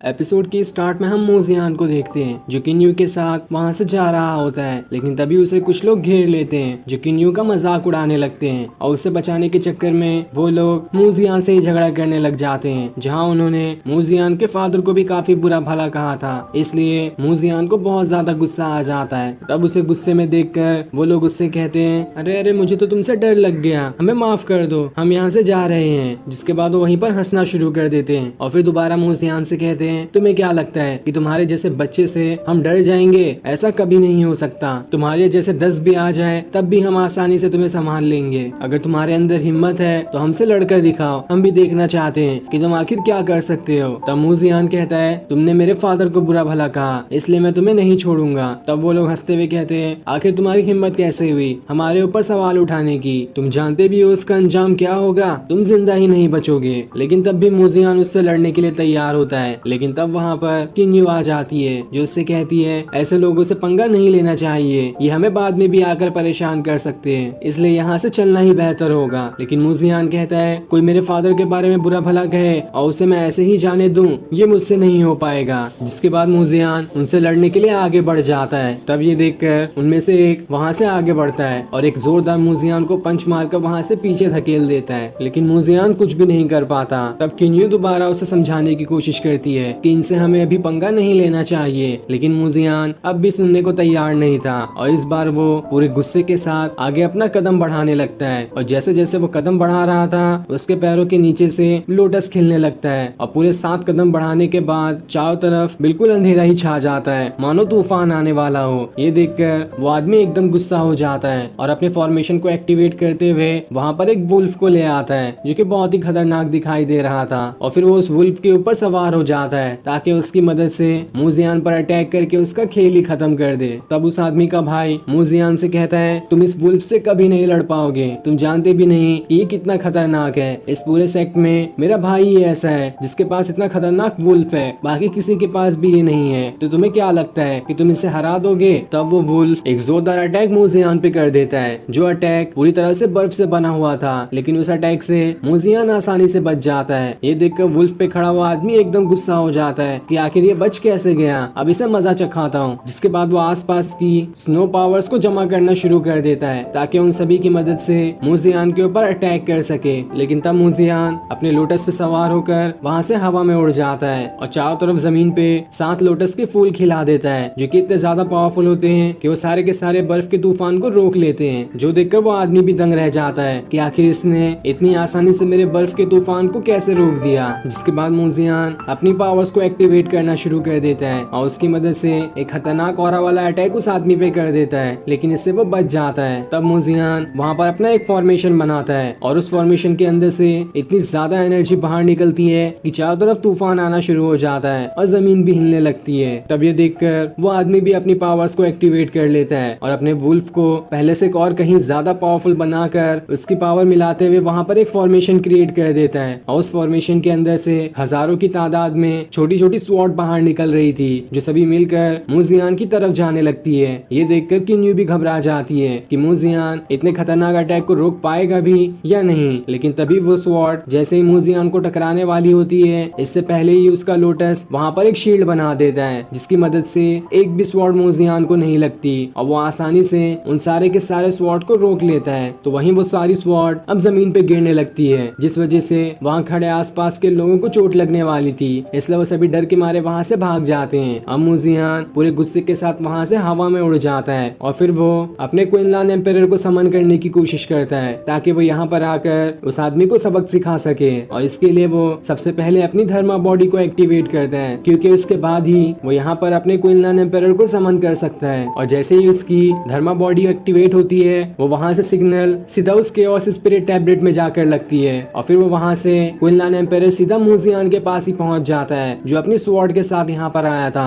ये देखकर सभी लोग एकदम हैरान हो जाते हैं और फिर क्वीनलैंड एम्पायर अपनी पावर की मदद से अपनी स्वॉर्ड को बहुत ज्यादा बड़ा कर लेता है और वो इतनी बड़ी हो जाती है कि पूरे इलाके को ही कवर कर लेती है। ये देखकर वो आदमी अपनी पावर्स को एक्टिवेट करते हुए कई सारी स्वॉर्ड को उस बड़ी वाली स्वॉर्ड की तरफ भेज देता है ताकि वो उसे रोक सके, लेकिन उसकी सारी की सारी स्वॉर्ड जैसे ही उस बड़ी स्वॉर्ड से टकराती है वो वहाँ से दूर हटते जाती है और फिर देखते ही देखते वो स्वॉर्ड उस आदमी के बिल्कुल करीब आ चुकी थी। ये देखकर वो आदमी घबरा जाता है, लेकिन जब तक वो वहाँ से भागता इससे पहले ही वो स्वॉर्ड वाला अटैक उसे लग जाता है जिस वजह से वो आदमी अपने वुल्फ के साथ वहाँ से बहुत दूर जाकर गिरता है और अब उसे काफी गहरी चोट भी आ चुकी थी। ये देखकर उसका दूसरा वाला भाई भी घबरा जाता है कि आखिर मेरे भाई को क्या हो गया। साथ ही सारे लोग ये देखकर हैरान थे कि मुजियान इतनी जल्दी इतना पावरफुल कैसे बन सकता है और वो सभी ये भी सोच रहे थे कि इसने तो अभी सिर्फ क्वीनलैंड एम्पायर को ही समन किया है, लेकिन अगर ये बाकी सारी स्पिरिट को जमा कर लेगा तो आखिर ये कितना ज्यादा पावरफुल बन जाएगा, तब तो इसे हराने वाला कोई रहेगा ही नहीं। तभी क्वीनलैंड एम्पायर मुजियान के हाथ को कंट्रोल करते हुए उसके जरिए उस आदमी के ऊपर अटैक करने के लिए जाने लगता है और एक खतरनाक स्वॉर्ड स्लैश अटैक सीधा उस आदमी के ऊपर ही कर देता है, जो देखकर वो आदमी वहाँ से बचने की कोशिश करता है और अपनी पावर्स को एक्टिवेट करते हुए खुद को अपने वुल्फ के अंदर ही संभाल लेता है। जिसके बाद वो वुल्फ सीधा उस स्वॉर्ड स्लैश अटैक को रोकने चले जाता है, लेकिन वो अटैक इतना भी कमजोर नहीं था। जैसे ही वो अटैक उस वुल्फ को लगता है वो वुल्फ तो वहाँ से बहुत दूर जाकर गिरता है है, जिसके अंदर से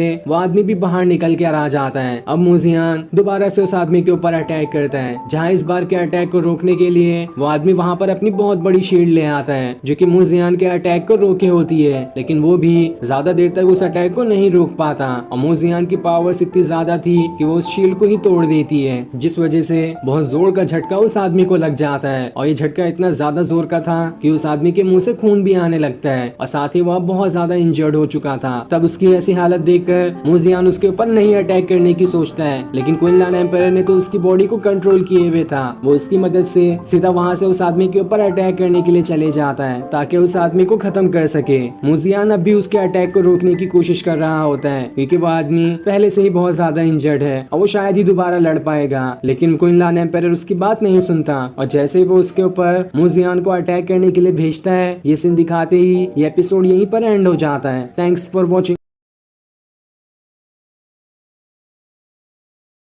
एपिसोड की स्टार्ट में हम मूजियान को देखते हैं, जिसे उसकी स्पिरिट कंट्रोल कर रही थी और वो उस वजह से सीधा उस आदमी के ऊपर अटैक करने के लिए जाने लगता है, जहां वो आदमी बहुत ज्यादा इंजर्ड था। इसलिए मूजियान उससे कहता है, मुझे माफ कर देना, मैं तुम्हें मारना नहीं चाहता था, लेकिन तब भी मेरी बॉडी पे कंट्रोल ही नहीं है, इसलिए मैं ये अटैक तुम पर करने वाला हूँ। तब उसके अटैक से बचने के लिए वो आदमी वहाँ पर अपना शील्ड बना लेता है, लेकिन जैसे ही मूजियान का अटैक उसे लगता है, उसकी शील्ड वहाँ पर बहुत ज्यादा कमजोर हो जाती है और एक जोरदार झटके के साथ वो आदमी वहां से बहुत दूर जाकर गिरता है, जहां वो बेहोश हो चुका था और उसके अंदर अब दोबारा खड़े होने की हिम्मत भी नहीं बचती। तब ये देखकर जल्दी से उसका भाई वहां पर भागते हुए आता है और उसे संभालने की कोशिश करता है। तब उस आदमी को होश आ जाता है, जहां वो मूजियान की पावर्स को देखकर कहता है, तुम बहुत ज्यादा पावरफुल हो और तुम्हें हराना जल्दी किसी के बस की बात नहीं है। मैंने तुम्हारे जितना पावरफुल इंसान आज तक नहीं देखा था और तुम्हारे पास जो स्पिरिट है वो भी बहुत ज्यादा पावरफुल है, जिसके सामने मैं कुछ देर भी नहीं टिक पाया। जिसके बाद मूजियान अपनी स्पिरिट को वापस भेज देता है और फिर वो आदमी इतना ज्यादा इंजर्ड हो चुका था कि वहीं पर बेहोश हो जाता है। ये देखकर उसका भाई एकदम घबरा जाता है कि आखिर मेरे भाई को क्या हो गया। जिसके बाद वो पूरे गुस्से के साथ मूजियान से कहता है, आखिर तुम हो कौन? कोई गॉड हो क्या? तुम्हारे पास इतनी पावर्स कैसे आई? पर चाहे कुछ भी हो, देख लेना, मैं तुम्हें हरा कर ही रहूंगा और तुमसे अपने भाई का बदला लूंगा। लेकिन तब मूजियान अपनी स्वॉर्ड निकाल कर उसकी तरफ बढ़ना शुरू कर देता है और उससे कहता है, तुम मुझे क्या सिखाओगे? बल्कि मैं तुम्हें आज सिखाता हूँ कि तुमने मेरे फादर के बारे में कैसी बुरी बात कही थी। उसके लिए मुझे तुमसे माफी चाहिए। मेरे ही सेक्ट के डिसाइपल होके दूसरे डिसाइपल के बारे में ऐसी बातें करना अच्छी बात नहीं है, इसलिए मैं तुमसे माफी मंगवा कर ही रहूंगा। तुम मेरे फादर को जानते भी नहीं हो, वो एक स्वॉर्ड फेरी थे और स्वॉर्ड फेरी उन्हें कहा जाता है जिन्होंने कई बार इमॉर्टल और डीमन से फाइट की हो और उसमें जीता भी हो। तो तुम्हारी आखिर हिम्मत कैसे हुई मेरे फादर के बारे में ऐसी बातें करने की? इसलिए मैं तुमसे माफी मंगवा कर ही रहूंगा। तब ये देखकर वो आदमी वहाँ से पीछे खसकने लगता है, क्योंकि वो मूजियान से काफी ज्यादा डर रहा था। तब वो उससे कहता है, तुम नहीं जानते मेरे मास्टर को, वो यहाँ पर आ गए तो तुम्हें सबक सिखा कर रहेंगे। तब मूजियान कहता है, आखिर तुम्हारे मास्टर है कौन? जब मैंने उनके बारे में कभी सुना ही नहीं तो मैं कैसे मान लूँ कि वो कौन है और उसके पास कितनी पावर्स है? तो अब बहाने छोड़कर जल्दी से मुझसे माफी मांगो, वरना इसकी सजा मैं देने के लिए तुम्हें तैयार हूँ। लेकिन तभी मूजियान को आसमान से एक हाथ वाला ऑरा गिरते हुए दिखाई देता है, जो सीधा उसी की तरफ गिर रहा था, इसलिए मूजियान वहाँ से हट जाता है। तब वहाँ पर उस आदमी का मास्टर आ जाता है, जो कि बहुत ज्यादा गुस्से में था और वो आते साथ ही सीधा मूजियान के ऊपर कई सारे अटैक करना शुरू कर देता है। पर तब बीच में किन्यू आ जाती है, जो अपने स्वॉर्ड के कई सारे डुप्लीकेट बनाकर सीधा उस आदमी के मास्टर पर अटैक कर देती है। लेकिन वो इस अटैक से आसानी से बच जाता है और फिर वो अपनी पावर्स को और बढ़ाते हुए एक खतरनाक अटैक किन्यू पे कर देता है। वो भी उस अटैक को रोकने की कोशिश करती है, लेकिन वो मास्टर का अटैक ज्यादा पावरफुल था, इसलिए वो वहाँ से पीछे गिरने वाली होती है। पर सही टाइम पर मूजियान आकर उसे बचा लेता है और फिर वो खुद गुस्से में आगे आता है, जहाँ वो उसे कहता है, तुमने किन्यू के ऊपर हाथ उठाकर बिल्कुल अच्छा नहीं किया, इसकी सजा मैं तुम्हें भी देकर रहूंगा। तुम आखिर हो कौन? तब उसका मास्टर कहता है, तुम जिसके बारे में बातें कर रहे थे मैं वही हूँ, मैं इसका मास्टर हूँ और जहाँ तुम इसे सजा देने वाले थे, अब मैं तुम्हें यहाँ पर 10 गुना सजा देने के लिए आया हूँ, तो इसके लिए तैयार हो जाओ। तभी वो आदमी भी अपने मास्टर के पास आ जाता है और उसे कहता है, इसने मेरे भाई के ऊपर बहुत ज्यादा अटैक किया है, इसका बदला इससे लेकर ही रहना। तो वहीं मूजियान उस आदमी के मास्टर से कहता है तो ठीक है, मैं भी देखता हूँ कि तुम क्या ही कर सकते हो। जिसके बाद वो अपनी स्वॉर्ड निकाल लेता है और उसकी पावर्स को एक्टिवेट करना शुरू कर देता है और फिर उसकी मदद से एक खतरनाक ऑरा वाला अटैक उस मास्टर पे कर देता है। लेकिन वो मास्टर भी कम नहीं था, वो भी अपनी पावर्स को एक्टिवेट कर लेता है और मूजियान के ऑरा वाले अटैक को अपने भी ऑरा वाले अटैक से जोड़ देता है, जिस वजह से दोनों का अटैक एक दूसरे को नहीं लग पाता बल्कि बीच में ही रुक जाता है। और जैसे ही वो अटैक ज्यादा तेजी से एक दूसरे से टकराता है, वहाँ पर बहुत जोर का धमाका होता है, जिस वजह से मूजियान और उस आदमी का मास्टर वहाँ से दूर जाकर खिसक जाते हैं। तब ये चीज देखकर मूजियान को बहुत ज्यादा गुस्सा आ जाता है, इसलिए वो अपनी स्वॉर्ड को बहुत ही बड़ी स्वॉर्ड में बदलना शुरू कर देता है, जैसे उसकी क्वीनलान एम्पायर ने की थी। ये देखकर किन्यू भी हैरान रह जाती है कि आखिर मूजियान कितना ज्यादा पावरफुल बन चुका है। तो वहीं मूजियान अपनी पावर्स को मिलाते हुए अपनी स्वॉर्ड को बहुत ज्यादा बड़ी कर रहा होता है, जो कि कुछ ही देर में बहुत बड़ी हो जाती है और फिर वो उसकी मदद से एक खतरनाक अटैक उस आदमी के मास्टर के ऊपर करने वाला होता है, जिससे बचने के लिए उस आदमी का मास्टर अपने हाथ के ऑरा को बनाकर उस बड़ी वाली स्वॉर्ड को रोकने की कोशिश करता है। लेकिन उसका हाथ वाला ऑरा इतनी खतरनाक स्वॉर्ड को कैसे रोक पाता, वो स्वॉर्ड उसके हाथ वाले ऑरा को ही खत्म कर देती है और सीधा उस मास्टर के ऊपर ही अटैक कर देती है, जिस वजह से वो मास्टर वहाँ से दूर जाकर गिरता है और अब उसके मुंह से खून भी आने लगा था। तब वो खून पोंछते हुए गुस्से में कहता है बहुत हो गया तुम्हारा, अब मैं तुम्हें सबक सिखा कर ही रहूंगा। लेकिन उसकी इस तरह से हार देखकर वो आदमी भी हैरान रहता है कि इस मूजियान के सामने तो मेरे मास्टर भी कमजोर दिखाई दे रहे हैं। और मूजियान उस आदमी की तरफ बढ़ने लगता है और उससे कहता है देखो तुम्हारे मास्टर भी मेरे सामने हार गए, तो अब तुम्हारी बारी है, माफी मांगो मुझसे या फिर मुझसे लड़ने के लिए तैयार हो जाओ, फैसला तुम्हारा होगा। जिसके बाद वो उसकी तरफ बढ़ना शुरू कर देता है। तब ये देखकर वो आदमी एकदम घबरा जाता है और उसके सामने झुककर खुद को बहुत ज्यादा थप्पड़ मारना शुरू कर देता है। जिसके बाद वो उससे कहता है मुझे माफ कर दो, मैं बहुत बड़ा बेवकूफ हूँ, मेरी जुबान फिसल गई थी, जो मैंने तुम्हारे फादर के बारे में ऐसा कह दिया, दोबारा कहने की कभी हिम्मत नहीं करूंगा। तब ये सुनकर मूजियान कहता है चलो ठीक है, मैंने तुम्हें माफ किया क्योंकि तुम जल्दी समझ गए। जिसके बाद वो वहाँ से जाने लगता है। लेकिन तब वो आदमी गुस्से में खुद से कहता है मैं इस मूजियान को तो कभी नहीं छोड़ूंगा, बस एक मौका मिल जाए। जिसके बाद वो वहाँ पर से अपनी खतरनाक स्वॉर्ड को निकाल लेता है और उसके कई सारे ऑरा बनाकर मूजियान के ऊपर अटैक करने वाला होता है, ताकि पीछे से मूजियान पर अटैक करके उसका वहीं पर खेल खत्म कर दे। लेकिन मूजियान इस अटैक को देख लेता है और पूरे गुस्से के साथ अपनी स्वॉर्ड से एक ऐसा खतरनाक ऑरा वाला अटैक उस आदमी पे करता है कि उसकी सारी स्वॉर्ड उसी को लगना शुरू हो जाती है। ये देखकर वो आदमी एकदम ज्यादा घबरा जाता है। लेकिन तभी वहाँ पर मूजियान के सेक्ट के एक मास्टर आ जाते हैं, जो मूजियान के अटैक को रोक लेते हैं। तब वो आदमी उस मास्टर के पास जाता है और उससे कहता है आपको ही मूजियान से बदला लेना होगा, क्योंकि वो मास्टर उस आदमी के सौतेले फादर है। तब वो मास्टर मूजियान से कहते हैं बस बहुत हो गया, अब झगड़ा खत्म करो, इसने तुमसे माफी मांग ली है तो अब तुम्हारा कोई हक नहीं बनता कि तुम इसके ऊपर और अटैक करो।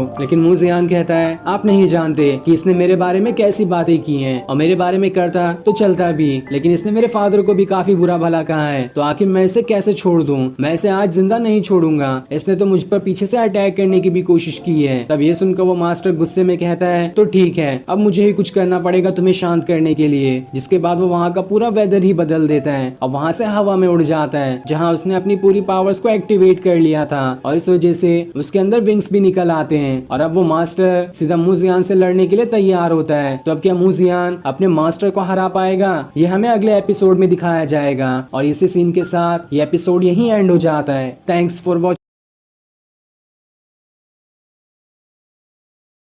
एपिसोड की स्टार्ट में हम उस मास्टर को देखते हैं जो अपनी पूरी पावर्स को एक्टिवेट कर लेता है, और वो पूरी पावर्स एक्टिवेट करने के बाद वहाँ से हवा में उड़ जाता है। साथ ही उस मास्टर का नाम डोंग होता है, और उसके अंदर से इतनी ज्यादा पावर्स निकल रही थी कि चारों तरफ से बिजलियां गिरना शुरू हो जाती है। ये देख के सभी इधर उधर भागना शुरू कर देते हैं, और तब डोंग अपने एक स्पिरिचुअल बर्ड को वहाँ पर समन कर लेता है, जो कि बहुत ही बड़ा गोल्डन ईगल होता है। ये देखकर मूजियान उससे कहता है आप भले ही कितने पावरफुल क्यों ना हो, लेकिन मैं आपसे मुकाबला कर ही रहूंगा। तब ये सुनकर डोंग को गुस्सा आ जाता है और वो अपने हाथ का ऑरा बनाकर उसे मूजियान की तरफ ही फेंक देता है, ताकि वो उसके चपेट में आकर मूजियान वहीं पर मारा जाए। लेकिन मूजियान भी कम नहीं था, वो खुद से कहता है मैं एक स्वॉर्ड फेरी का बेटा आज अपने मास्टर से फाइट करने जा रहा हूँ, इसलिए नहीं कि मुझे अपनी मास्टर की इज्जत नहीं है, बल्कि इसलिए कि अगर मैं सही हूँ तो मुझे कोई भी गलत नहीं ठहरा सकता। जिसके बाद वो अपनी पावर्स को एक्टिवेट करना शुरू कर देता है और अपनी स्वॉर्ड को सीधा उस हाथ वाले ऑरा के पास भेज देता है, ताकि उसे रोक सके, और अपनी स्वॉर्ड को वहां भेजकर वो अपनी पावर्स को और ज्यादा बढ़ाना शुरू कर देता है ताकि उसकी स्वॉर्ड इतनी ज्यादा पावरफुल बन जाए कि वो वहां से उस ऑरा वाले हाथ को खत्म ही कर दे। लेकिन उसकी इतनी पावर्स भी देखकर उस हाथ वाले ऑरा का कुछ भी नहीं होता, और इस चीज से डोंग भी हंस रहा होता है कि ये तो किसी काम का नहीं है, ये क्या मेरे अटैक को संभालेगा। तो वही मूजियान अपने एक लोटस को भी समन कर लेता है और उसकी मदद से उस हाथ वाले ऑरा को वहां से पीछे भेज रहा होता है ताकि वो सीधे दोबारा डोंग के पास ही पहुंच जाए। लेकिन इसमें बहुत ज्यादा एनर्जी लगने वाली थी, पर मूजियान के पास उतनी ज्यादा एनर्जी नहीं होती, इसलिए वो हाथ वाला ऑरा वहां से हिल ही नहीं पाता। तब डोंग उससे कहता है, तुम तो अभी सिर्फ QI ट्रेनिंग पर ही हो, और तुम्हें क्या लगता है कि तुम इतने खतरनाक हाथ वाले ऑरा को रोक दोगे? ये तुम्हारे बस की बात बिल्कुल नहीं है। मैं तो अभी तुम्हारे सामने अपने हाथ का ऑरा ही भेज रहा हूँ, अगर जरूरत पड़ी तो अपने मैं स्पिरिचुअल बर्ड को भी भेज दूंगा, तो उससे तुम क्या बच पाओगे। पर पहले मैं ये देखना चाहता हूँ कि तुम मेरे हाथ को भी रोक पाते हो या नहीं। अगर तुम उसी में मारे गए तो मुझे मेरे स्पिरिचुअल बर्ड को तकलीफ देने की जरूरत ही नहीं पड़ेगी। इधर मूजियान अपनी पूरी ताकत लगाए हुए उस हाथ वाले ऑरा को रोकने की कोशिश करता है, जहाँ उसकी बहुत ज्यादा ताकत इस्तेमाल हो रही होती है, और वो कैसे भी करके उस हाथ वाले ऑरा को रोकना चाहता है। लेकिन अब भी कोई फायदा नहीं होता, वो हाथ वाला ऑरा तो वहाँ से हिलता भी नहीं, बल्कि धीरे धीरे अब भी मूजियान की तरफ ही बढ़ रहा होता है। तब इस चीज को देखकर डोंग सोचने लगता है कि इसका बहुत हो गया, अभी इसे मजा चखाता हूँ। जिसके बाद वो अपनी पावर्स को एक्टिवेट करते हुए पूरी ताकत के साथ अपनी मुट्ठी बंद कर लेता है, और उसकी मुट्ठी बंद करते ही उसके हाथ वाले ऑरा की पावर्स और ज्यादा 3-4 गुना बढ़ जाती है, और ये अब इतनी ज्यादा हो चुकी थी कि मूजियान के बस की बात ही नहीं है कि वो अब उस हाथ वाले ऑरा को रोक सके। और वो हाथ वाला ऑरा उसके स्वॉर्ड को वहाँ से हटाकर दूर फेंक देता है, और उसके साथ साथ ही मूजियान भी वहाँ से नीचे गिर जाता है, क्योंकि इतने दिन की ट्रेनिंग से मूजियान थोड़ा पावरफुल तो बना है, लेकिन इतना भी ज्यादा नहीं कि वो किसी मास्टर को ही हरा दे। और नीचे गिरने के बाद उसे काफी गहरी चोट लग जाती है, जिस वजह से उसके मुंह से बहुत ज्यादा खून आने लगता है। लेकिन अब भी वो हिम्मत नहीं हारता, वो अपनी स्वॉर्ड को उठाकर एक स्वॉर्ड चॉप अटैक उस पर करने की कोशिश करता है। लेकिन अब उसके अंदर इतनी पावर्स ही नहीं बची थी कि वो अपनी स्वॉर्ड को दूर से उठाकर अपने हाथ में ला सके। वो उसे उठाने की काफी कोशिश करता है, लेकिन उसकी ताकत जवाब दे जाती है, इसलिए वो अपनी स्वॉर्ड को भी नहीं उठा पाता। और वो अपनी स्वॉर्ड नहीं उठा पाएगा तो डोंग से किस तरह से फाइट कर पाएगा। जिसके बाद वो खुद से ही कहना शुरू कर देता है कि मेरी पावर्स अभी बहुत कम है, शायद मैंने गलती कर दी डोंग से झगड़ा करके, मुझे पहले पावरफुल बनना चाहिए था, क्योंकि मैं अभी इस काबिल नहीं बना कि मास्टर को ही हरा सकूं। पर देख लेना, एक दिन वो जरूर आएगा जिस दिन मैं इस डोंग को हरा कर ही रहूंगा, पर उसके लिए मुझे जान तोड़ मेहनत की जरूरत है। तब इस चीज से डोंग हंसना शुरू कर देता है कि मूजियान तो किसी काम का इंसान नहीं है। जिसके बाद वो अपने स्पिरिचुअल बर्ड की मदद से एक खतरनाक अटैक वहाँ से जमीन पे करा देता है, और जैसे वो बर्ड अपने पंख फैलाता है उसके कई सारे पंख टूटकर जमीन पे गिरने लगते हैं, और जहाँ जहाँ वो गिरते हैं वो बहुत ही बड़े पत्थर से भी ज्यादा ताकतवर थे, पूरी जमीन ही टूटना शुरू हो जाती है। ये देखकर मूजियान घबरा जाता है, लेकिन उसका लोटस उसे उस चीज से रोक लेता है ताकि इसे कोई भी पत्थर ना लगे। तब डोंग उससे कहता है, देखो कितना जिद्दी लड़का था ये, आखिर ये हार ही गया, अपनी औकात देखे बगैर सीधा मुझसे फाइट करने आया था, आज तो मैं इसका खेल ही खत्म कर दूंगा। जिसके बाद वो उसके लोटस को हटाकर अपने स्पिरिचुअल बर्ड का एक पंख सीधा उसे लगाने वाला होता है, और जब मूजियान उस पंख को देखता है तो वो समझ जाता है कि शायद अब मेरा अंत करीब आ चुका है, और इस अटैक से तो मैं बच ही नहीं पाऊंगा, क्योंकि अगर ये अटैक मुझे लगा तो मेरे अंदर इतनी ताकत भी नहीं है कि मैं खड़ा हो पाऊं, और इस अटैक को खाने के बाद मैं शायद यहीं पे मारा जाऊंगा। इसलिए वो अपनी हार मान लेता है और वहीं पे बैठे होता है। पर जैसे ही उसे वो अटैक लगने वाला होता है, इससे पहले वो अटैक रुक जाता है, क्योंकि वहाँ पर उड़ते हुए एक स्वॉर्ड आ चुकी थी, और उस स्वॉर्ड के आने के बाद ही मूजियान के सामने एक बर्फ की दीवार बन जाती है, जो इसे सारे के सारे अटैक से आसानी से रोक लेती है। ये देखकर डोंग भी हैरान होता है कि आखिर अभी यहाँ पर ये क्या हुआ, और किसने मूजियान के सामने बर्फ की दीवार बनाकर उसे बचा लिया। तब वहाँ पर वो फीमेल मास्टर आती है जिसने मार्क को अपना डिसाइपल बनाया है, और उसके साथ बाकी मास्टर भी होते हैं जो सभी यहाँ पर डोंग को चिल्लाने आए थे। वो सभी उससे कहते हैं, आखिर तुम्हारी हिम्मत कैसे हुई इस नए आए हुए डिसाइपल से फाइट करने की? तुम्हें क्या लगता है कि तुम इतने बड़े मास्टर और इस नए डिसाइपल से हार जाओगे? ऐसा नहीं हो सकता है। पर तब भी तुमने जानबूझ के इससे फाइट की ताकि अपना बदला निकाल सको, ये बिल्कुल रूल के खिलाफ है, तुम्हें इससे फाइट नहीं करनी चाहिए थी। जिसके बाद सभी मूजियान के पास आकर उसे संभालते हैं, और अगर आज ये दोनों नहीं आए होते तो शायद मूजियान का खेल यहीं पर खत्म हो जाता, क्योंकि डोंग तो बहुत ही ज्यादा गुस्से में था। तब मूजियान उन दोनों से कहता है, आपको यहाँ पर नहीं आना चाहिए था, क्योंकि यहाँ पर तो रियल शो चल रहा था। आज के दिन या मैं हार जाता या मैं अपने मास्टर को हरा देता। लेकिन वो दोनों उससे कहते हैं, बकवास बातें मन करो, तुम्हारे अंदर अभी इतनी पावर्स नहीं है कि तुम मास्टर को हरा सको। तभी वहाँ पर किन्यू मार्क को भी ले आती है, जो दोनों मूजियान की ऐसी हालत देखकर एकदम उदास हो जाते हैं कि आखिर मूजियान को क्या हो गया। जिसके बाद वो सभी मिलकर दोबारा से डोंग को चिल्लाना शुरू कर देते हैं कि आखिर ये तो बिल्कुल नया डिसाइपल है और तुमने इससे फाइट करने की हिम्मत कैसे की। साथ ही मार्क भी उसे बहुत ज्यादा चिल्लाना शुरू कर देती है कि आपको एक मास्टर होकर किसी भी डिसाइपल की इज्जत करनी चाहिए। अगर आपको इज्जत करना नहीं आता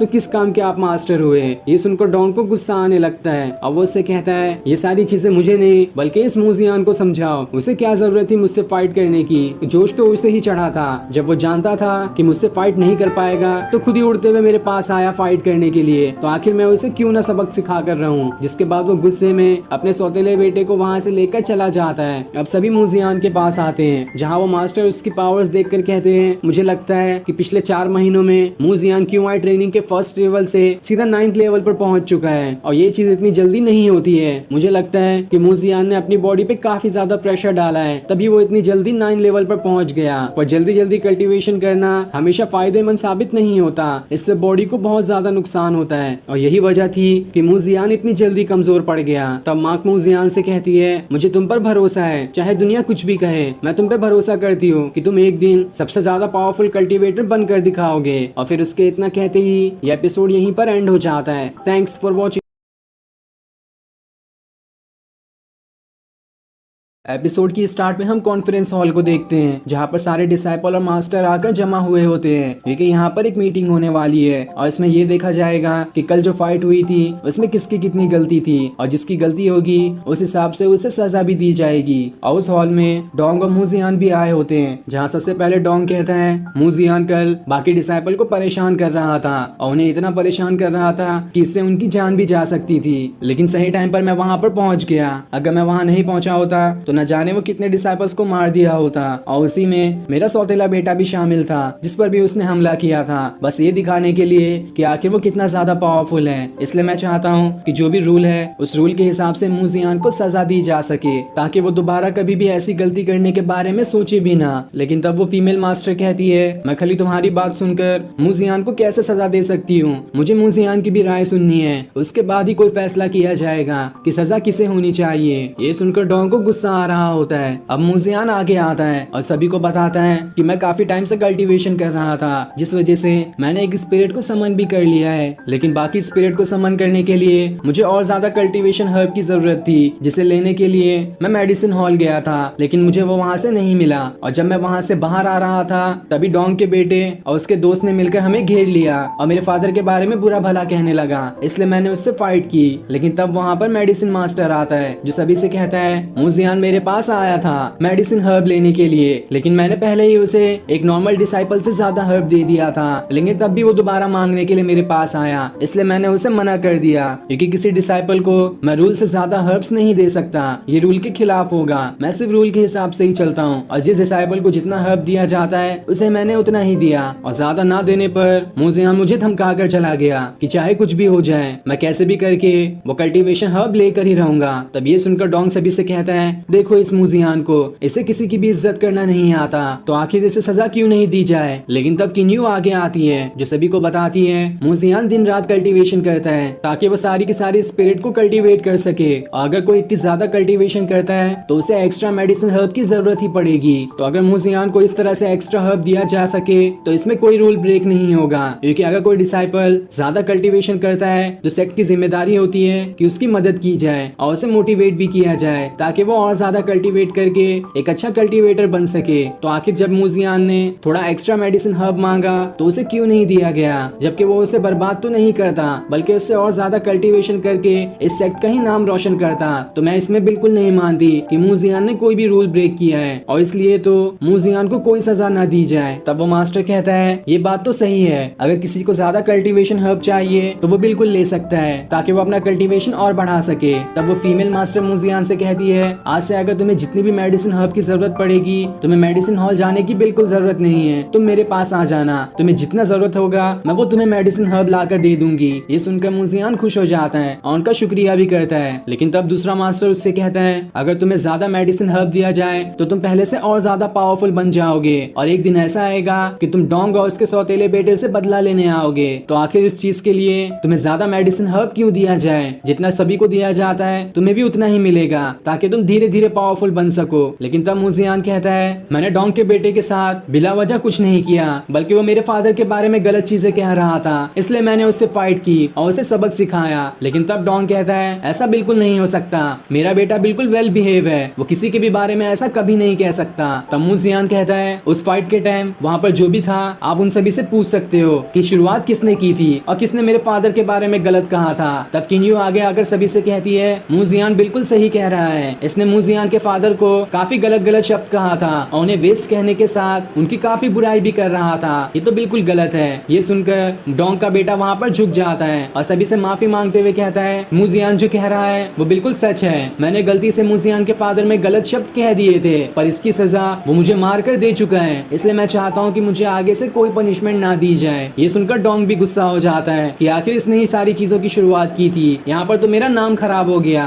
और अगर रूल के हिसाब से इसे कोई सजा देना है तो बाकी लोग वो उसे भी दे सकते हैं। जिसके बाद वो गुस्से में मुजियान से कहता है इसमें तुम्हारी भी गलती है, अगर कोई बूढ़ा इंसान भी तुम्हारे फादर के बारे में गलती से कुछ कह देगा तो क्या तुम भी उस पर इतना खतरनाक अटैक करोगे कि वो जान से ही मारा जाए? ऐसा तो नहीं हो सकता, इसलिए तुम्हें भी सजा होनी चाहिए। लेकिन तब मुजियान सभी को बताता है आखिर किसके अंदर हिम्मत होगी मेरे फादर के बारे में गलत कहने की, क्योंकि उन्हीं की वजह से ये पूरा कुनलुन माउंटेन और ये सेक्ट अभी भी सही सलामत है। अगर वो नहीं होते तो ये सेक्ट भी नहीं होता। 14 साल पहले उन्होंने सी ऑफ इमॉर्टल में एंटर किया था ताकि डीमन और इविल से लड़ाई कर सके, जो सभी इस पूरे सेक्ट पे हमला करना चाहते थे। और उस लड़ाई में उन्होंने काफी डट कर उन डीमंस और इविल्स का मुकाबला किया और उन्हें हराने के बाद इस सेक्ट और कुनलुन माउंटेन को सुरक्षित रखा। अगर उन्होंने उस दिन अपनी जान पर खेलकर डीमन और इविल से लड़ाई नहीं की होती तो आज आप लोग यहाँ पर खड़े भी नहीं रहते। तो क्या तब भी किसी के अंदर हिम्मत है जो मेरे फादर के बारे में गलत कह सके? अगर कोई ऐसा कहता है तो वो बिल्कुल एहसान फरामोश है। साथ ही अगर किसी के अंदर इज्जत नहीं है मेरे फादर के बारे में तो ठीक है, कोई बात नहीं, मैं खुद ही से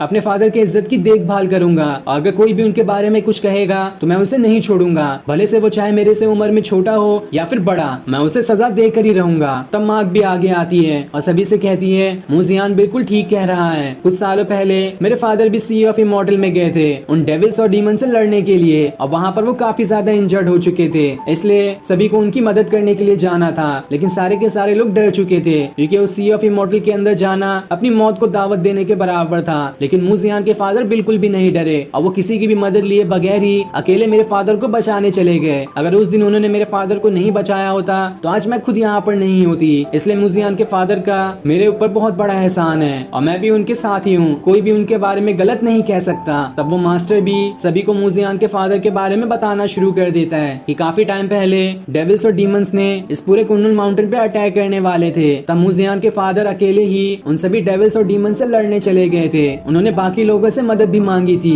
ताकि अलग अलग सेक्ट से इमॉर्टल्स जाकर उनकी मदद कर सके, जिनकी मदद से वो पूरे कुनलुन और इस सेक्ट को बचा सकेंगे। यहाँ से भी कई सारे इमॉर्टल्स उनकी मदद करने गए थे, पर उस टाइम मैं वहाँ पर नहीं जा सका क्योंकि उस टाइम मैं उतना ज्यादा पावरफुल नहीं था। अगर मैं वहाँ पर जाता तो शायद ही जिंदा बचकर वापस आता, पर तब भी तुम्हारे फादर नहीं रुके, उन्होंने अकेले ही वहाँ पर जाने का तय किया और उन डीमन और डेविल से लड़ाई की, जिसके बाद उन्होंने कुनलुन माउंटेन और इस सेक्ट को बचा लिया। इसलिए मैं उनका बहुत बड़ा आभारी हूँ और उस टाइम जब उनकी मदद नहीं कर पाया था, इस बार उनकी इज्जत बचाकर मैं करूंगा और उनके बारे में कोई भी गलत कहेगा मैं उसे सजा देने के लिए तैयार हूँ। ये सुनकर मुजियान और मार्क खुश हो जाते हैं कि आखिर अब मुजियान के फादर को रिस्पेक्ट मिल जाएगी और फिर ये सीन दिखाते ही ये एपिसोड यहीं पर एंड हो जाता है। Thanks for watching. एपिसोड की स्टार्ट में हम कॉन्फ्रेंस हॉल को देखते हैं जहां पर वो मास्टर मुजियान के फादर के बारे में सभी को बता रहे होते हैं कि उन्होंने इस सेक्ट और कुनलुन माउंटेन को बचाने में अपनी कितनी जान लगाई है और उनका एहसान कोई भी नहीं भूल सकता। तब ये सुनकर मुजियान आगे आता है और सभी से कहता है मैं मुजियान अपने फादर के नक्शो कदम पे चलने की कोशिश करूंगा और जैसा उन्होंने इस सेक्ट और कुनलुन माउंटेन को बचाने में अपनी जान लगा दी उसी तरह से मैं भी अपनी जान लगाने की कोशिश करूंगा। साथ ही मैं ये भी कोशिश करूंगा ताकि स्वॉर्ड फेरी बन सकूं और उसके बाद मैं अपनी सारी की सारी पावर्स इस सेक्ट और यहाँ के लोगों को बचाने के लिए लगा दूंगा। जिस पर वो मास्टर कहते हैं ये तो बहुत अच्छी बात है कि तुमने अपने फादर की तरह इस सेक्ट के बारे में इतना सोचा। जिसके बाद वो मास्टर डोंग के बेटे और उसके दोस्त जिन दोनों ने मिलकर मुजियान को परेशान किया था उसे कड़ी से कड़ी सजा देते हैं और उनकी सजा ये होती है कि वो अगले 100 सालों तक इस पूरे सेक्ट और कुनलुन माउंटेन के गेट के गार्डियन बनेंगे जैसा कि एक वॉचमैन होता है। लेकिन उन्होंने उन दोनों को जान से मारने की पनिशमेंट नहीं दी थी, इसलिए वो दोनों लोग वहाँ पर झुककर मास्टर का शुक्रिया करते हैं कि आपने हमें कोई भारी पनिशमेंट नहीं दी। साथ ही वो डोंग से भी कहते हैं अगर तुमने दोबारा ऐसी हरकत करने की कोशिश की या फिर मूजियान को परेशान किया तो देख लेना तुम्हारी पोजीशन मास्टर पे से हटा दी जाएगी, इसलिए आगे से कुछ भी करने से पहले 10 बार सोच लेना। ये सुनकर डोंग एकदम हैरान हो जाता है कि आखिर मुझे इतनी बड़ी धमकी, लेकिन वो उस मास्टर के सामने कुछ कह भी नहीं सकता था, इसलिए वो चुपचाप इस चीज को सुन लेता है। साथ ही वो मास्टर सारे लोगों से कहते हैं अगर आज के बाद किसी ने भी स्वॉर्ड फेरी या फिर मूजियान के फादर के बारे में कुछ कहने की कोशिश की तो अभी जो सजा दी है उससे 1000 गुना ज्यादा भारी सजा दूंगा, इसलिए कोई भी मूजियान के फादर के बारे में कुछ कहने से पहले 1000 बार सोच ले। जिस पर सारे लोग मान जाते हैं कि वो आगे से मूजियान के फादर को कुछ भी नहीं कहेंगे। जिसके बाद वो मास्टर मूजियान के पास आकर कहता है तुम जितनी चाहो उतना कल्टीवेशन कर सकते हो और इसके लिए तुम्हें किसी भी चीज की जरूरत होगी तो वो मैं तुम्हें ला कर दूंगा। साथ ही मैं तुम्हें इमॉर्टल बनने की टेक्निक भी सिखाने की कोशिश करूंगा और उसके लिए जितनी भी रिसोर्स की रिक्वायरमेंट होगी वो सभी मैं पूरा करूंगा। इसके लिए तुम्हें टेंशन लेने की कभी जरूरत नहीं पड़ेगी और तुम जितनी चाहो उतनी कल्टीवेशन करके उतना ज्यादा पावरफुल बन सकते हो, बस तुम्हें अब मेहनत की जरूरत है। ये सुनकर डोंग का बेटा और उसका दोस्त एकदम गुस्सा हो जाते हैं कि आखिर हमें सजा मिली और मूजियान को तो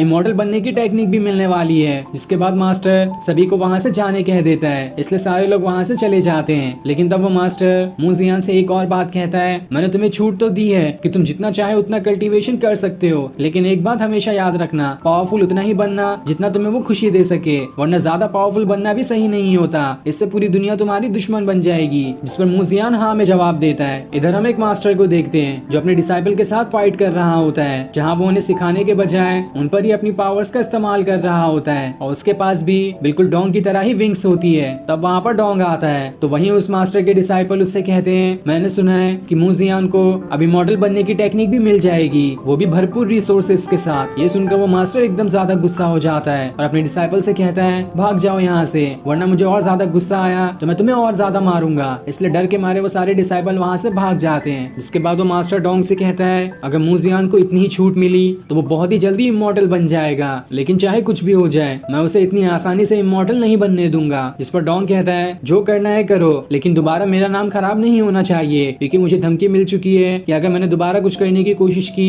तो उसके बाद से मुझे मास्टर की पोजीशन से ही हटा दिया जाएगा। और इतना कहने के बाद वो वहाँ से चला जाता है। दूसरी तरफ हम मूजियान और मार्क को देखते हैं जहाँ वो दोनों रेस लगाने की तैयारी कर रहे होते हैं। जिसके बाद मार्क अपनी एक स्पिरिट बॉटल वहाँ से हवा में उड़ा देती है और मूजियान से कहती है जो भी इस बॉटल को पहले लेगा वो जीत जाएगा। जिसके बाद वो दोनों अपने स्वॉर्ड पे खड़े होकर उस बॉटल को लेने की कोशिश करते हैं, जहाँ दोनों बराबर ही होते हैं। दोनों भी जल्दी एक दूसरे को हरा नहीं पाते, लेकिन तब भी मार्क पहले उस बॉटल को ले लेती है, जिस वजह से वो ये रेस जीत जाती है। अब वो दोनों एक पहाड़ के ऊपर आके बैठ जाते हैं और वहाँ पर मार्क अपनी स्पिरिट बॉटल और बचे हुए स्पिरिट स्टोन मूजियान को दे देती है ताकि वो जल्दी से अपना कल्टीवेशन कर सके। तब ये देखकर मूजियान उसके सर पे हाथ रखता है, जिस पर मार्क उससे कहती है मैं तो अभी पोस्ट गोल्डन स्टेज पर हूँ और तब भी तुमने मेरे सर पे हाथ रखने की हिम्मत की, तुम्हारा लेवल तो अभी मुझसे कम है। जिस पर मूजियान कहता है हाँ मुझे पता है कि तुम्हारी कल्टीवेशन जल्दी होती है। जिस पर मार्क कहती है हाँ बिल्कुल तुमने सही कहा, मेरी कल्टीवेशन जल्दी होती है क्योंकि ये मेरी बॉडी की वजह से ही होता है। तुम्हें भी प्रैक्टिस करके पहले अपनी बॉडी को पावरफुल बनाना पड़ेगा और एक बार वो पावरफुल बन जाए तो तुम जल्दी जल्दी अपना भी कल्टीवेशन कर सकते हो, और ये चीज मेरे मास्टर ने मुझे बताई थी। जिस पर मूजियान कहता है तुमने बिल्कुल ठीक कहा, मुझे भी जल्दी कल्टीवेशन करना होगा ताकि मैं इमॉर्टल बनने के बाद स्वॉर्ड फेरी भी बन सकूं और इससे मेरे फादर का नाम और ज्यादा रोशन हो जाएगा। तब मार्क उसे एक टेक्निक दिखाती है जो उसने अभी सीखी थी और उस टेक्निक के हिसाब से वो वहाँ पर एक लोटस को ले आती है। जिसके बाद उस लोटस की पावर्स सीधा उसकी बॉडी के अंदर ही चली जाती है और उसकी पावर्स जाने की वजह से मार्क की आंखें चमकने लगती है। ये देखकर मूजियान हैरान हो जाता है कि आखिर ये टेक्निक मार्क ने कब सीख ली। जिसके बाद वो भी उसे अपनी एक टेक्निक दिखाता है और जैसे ही वो उसके सर पे हाथ रखता है मार्क वहाँ से मूजियान के स्पिरिचुअल वर्ल्ड के अंदर चली जाती है, जहाँ पर से 7 लोटस उसे घेर लेते हैं। ये देखकर मूजियान एकदम हैरान और खुश हो जाती है कि ये जगह तो बहुत ही अच्छी थी। जिसके बाद वो पहाड़ पर ही चिल्लाते हुए कहती है मूजियान तो बहुत ग्रेट है और मैं चाहती हूँ कि हम दोनों हमेशा एक साथ ही रहें, चाहे कैसी भी मुसीबत क्यों ना आ जाए। जिसके बाद वो दोनों वहाँ से मूजियान के घर पर जाने लगते हैं ताकि वो वहाँ पर अपना कल्टीवेशन पूरा कर सके। अब घर आते हुए रास्ते में माँ किन्यू से कहती है तुम्हारा बहुत बहुत शुक्रिया जो तुमने उस कॉन्फ्रेंस में मूजियान की साइड ली, अगर तुमने वहाँ पर साइड नहीं ली होती तो शायद ही जल्दी कोई मूजियान की बातों पर यकीन करता। साथ ही वो उससे ये भी कहती है कि अगर कभी मूजियान तुम्हें परेशान करने की कोशिश करे तो मुझे बुला लेना, मैं मूजियान को सबक सिखाऊंगी। पर ये बात मूजियान सुन लेता है और मार्क से कहता है क्या कहा तुमने, जरा दोबारा कहना। लेकिन मार्क कहती है नहीं नहीं मैंने कुछ भी नहीं कहा, और इतना कहने के बाद वो वहाँ से चली जाती है। है, इसलिए उसके जाते हुए मूजियान कहता है अपना ख्याल रखना। जिसके बाद वो दोबारा अपने घर में आ जाता है और वहाँ पर अपना कल्टीवेशन करना शुरू करता है, जहाँ वो सबसे पहले माँ की दी हुई स्पिरिचुअल बॉटल की मदद से कल्टीवेशन को स्टार्ट करता है, जिस वजह से उस बॉटल से निकले हुए हर्ब्स उसके लोटस के अंदर समा जाते हैं और फिर वो वहाँ से सीधा केओस स्पिरिट टैबलेट के पास पहुंच जाता है। लेकिन अब यहाँ पर एक हैरानी की बात थी कि पहले जहाँ पर कम स्पिरिट बाहर निकली थी स्टोन से, अब ज्यादा स्पिरिट बाहर निकल गई होती है, लेकिन अब भी कुछ स्टोन बाकी होते हैं जिनमें से उनकी स्पिरिट बाहर नहीं निकली थी। ये देखकर मूजियान हैरान रहता है कि पहले तो यहाँ पर कम स्पिरिट्स थी, अभी ज्यादा कैसे हो गई। तब वहाँ पर उसकी गार्डियन लड़की आती है जो उससे कहती है ये तो तुम्हारी कल्टीवेशन की वजह से हो रहा है, तुम जितने पावरफुल बनते जाओगे उतने ही ये सारी स्पिरिट अपने स्टोन से बाहर निकलते रहेगी, लेकिन बची हुई स्पिरिट्स को बाहर निकालने के लिए अब भी काफी टाइम लगेगा, इसलिए तुम्हें और अच्छे से कल्टीवेशन करना है ताकि तुम बाकी स्पिरिट्स को भी बाहर निकाल कर उन सभी को कल्टीवेट कर सको। जिस पर मूजियान कहता है तो ठीक है, मैं अच्छे से अपना कल्टीवेशन करूंगा ताकि मैं सारी स्पिरिट्स को बाहर निकाल कर उन्हें कल्टीवेट कर सकूं। जिसके बाद वो अपना कल्टीवेशन शुरू कर देता है और फिर ये सीन दिखाते ही ये एपिसोड यहीं पर एंड हो जाता है। Thanks for watching. एपिसोड की स्टार्ट में हम किन्यू को देखते हैं जो भागते हुए मूजियान के घर की तरफ आ रही होती है, क्योंकि चारों तरफ बहुत ही तेज तूफान आया था और चारों तरफ से बिजलियां भी गिर रही होती है। लेकिन जब किन्यू मूजियान के घर का दरवाजा खोलती है तो उसे वहाँ पर मूजियान अब भी अपना कल्टीवेशन करते हुए दिखाई देता है, जहाँ पर मूजियान अपने अलग अलग मंत्रों को पढ़ रहा था ताकि उसकी वजह से उसका कल्टीवेशन और जल्दी पूरा हो सके। तब उसे कल्टीवेशन करता हुआ देखकर किन्यू खुद से कहती है पूरा 1 महीना हो चुका है और मूजियान ने बिना कुछ खाए पिए पूरे 1 महीने तक के कल्टीवेशन किया है। ये कल्टीवेशन सबसे हार्ड मानी जाती है और जल्दी इसे कोई भी डिसाइपल नहीं कर सकता। इस कल्टीवेशन में एक कल्टीवेटर को पूरा 1 महीना एक जगह पर बैठे हुए बिना खाए पिए कल्टीवेशन करना पड़ता है, और अगर वो ये कल्टीवेशन कर ले तो दूसरे कल्टीवेटर के सालों के कल्टीवेशन से ज्यादा पावरफुल होगा। और उसी कल्टीवेशन को आज मूजियान ने पूरा कर लिया है, जिसके बाद वो मूजियान को बिना डिस्टर्ब किए वहाँ से चली जाती है। और उसके जाने के बाद मूजियान दोबारा से अपना कल्टीवेशन शुरू कर देता है और जैसे जैसे वो कल्टीवेशन कर रहा था उसके घर के ऊपर से बहुत ज्यादा एनर्जी बाहर निकलने लगती है। लेकिन बस उसके घर से ही नहीं, पूरे के पूरे सेक्ट और कुनलुन माउंटेन से भी एनर्जी बाहर आने लगती है और चारों तरफ तूफान भी आना शुरू हो जाता है, क्योंकि मूजियान की कल्टीवेशन बहुत ज्यादा पावरफुल थी। और इस तूफान को देखकर डोंग और उसके साथ वाला मास्टर एकदम हैरान होते हैं कि आखिर अचानक से इस सेक्ट में तूफान कैसे आ गया। क्या कोई गॉड हमारे सेक्ट में आ रहा है जिसके आने की वजह से इतना तूफान है, या फिर कोई और ही वजह है। लेकिन दूसरा मास्टर कहता है देखो ये तूफान एक ही तरफ से आ रहा है, इसका मतलब साफ है कि वहाँ पर कोई होगा जिसकी वजह से ही ये तूफान आ रहा है। तो वही मूजियान जैसे जैसे अपनी कल्टीवेशन को बढ़ाता तूफान उतना ही ज्यादा तेज होने लगता है और इस वजह से बाकी सारे मास्टर भी हैरान रहते हैं कि आखिर ये तूफान कैसे आ रहा है, कौन इसका जिम्मेदार है, किसके अंदर इतनी पावर्स आ गई जो इतने बड़े तूफान को यहाँ पर ले आया है। ये जो भी होगा वो कोई मामूली इंसान तो नहीं होगा। लेकिन तभी तूफान के साथ सेक्ट के ऊपर केओस टैबलेट स्पिरिट आ जाता है, जो कि आज तक के सिर्फ मूजियान की स्पिरिचुअल वर्ल्ड के अंदर ही था। लेकिन कल्टीवेशन करने के बाद मूजियान के अंदर अब इतनी पावर्स आ चुकी है कि वो पूरे के पूरे केओस स्पिरिट टैबलेट को ही अपने सेक्ट में ले आ चुका है। और जैसे ही सारे लोगों की नजर केओस टैबलेट स्पिरिट पे पड़ती है वो सभी एकदम दंग रह जाते हैं कि आखिर ये क्या चीज है और अचानक से यहाँ पर कैसे आ गई। और खाली डिसाइपल ही नहीं बल्कि मास्टर भी एकदम हैरान होते हैं कि आखिर ये कैसी चीज है और इसे यहाँ पर किसने लेकर आया, कहीं ये इस सेक्ट के लिए खतरा तो नहीं। तो वही मूजियान उस केओस टैबलेट स्पिरिट पे बैठे अभी तक अपना कल्टीवेशन कर रहा होता है, लेकिन उसे कोई भी देख नहीं पाता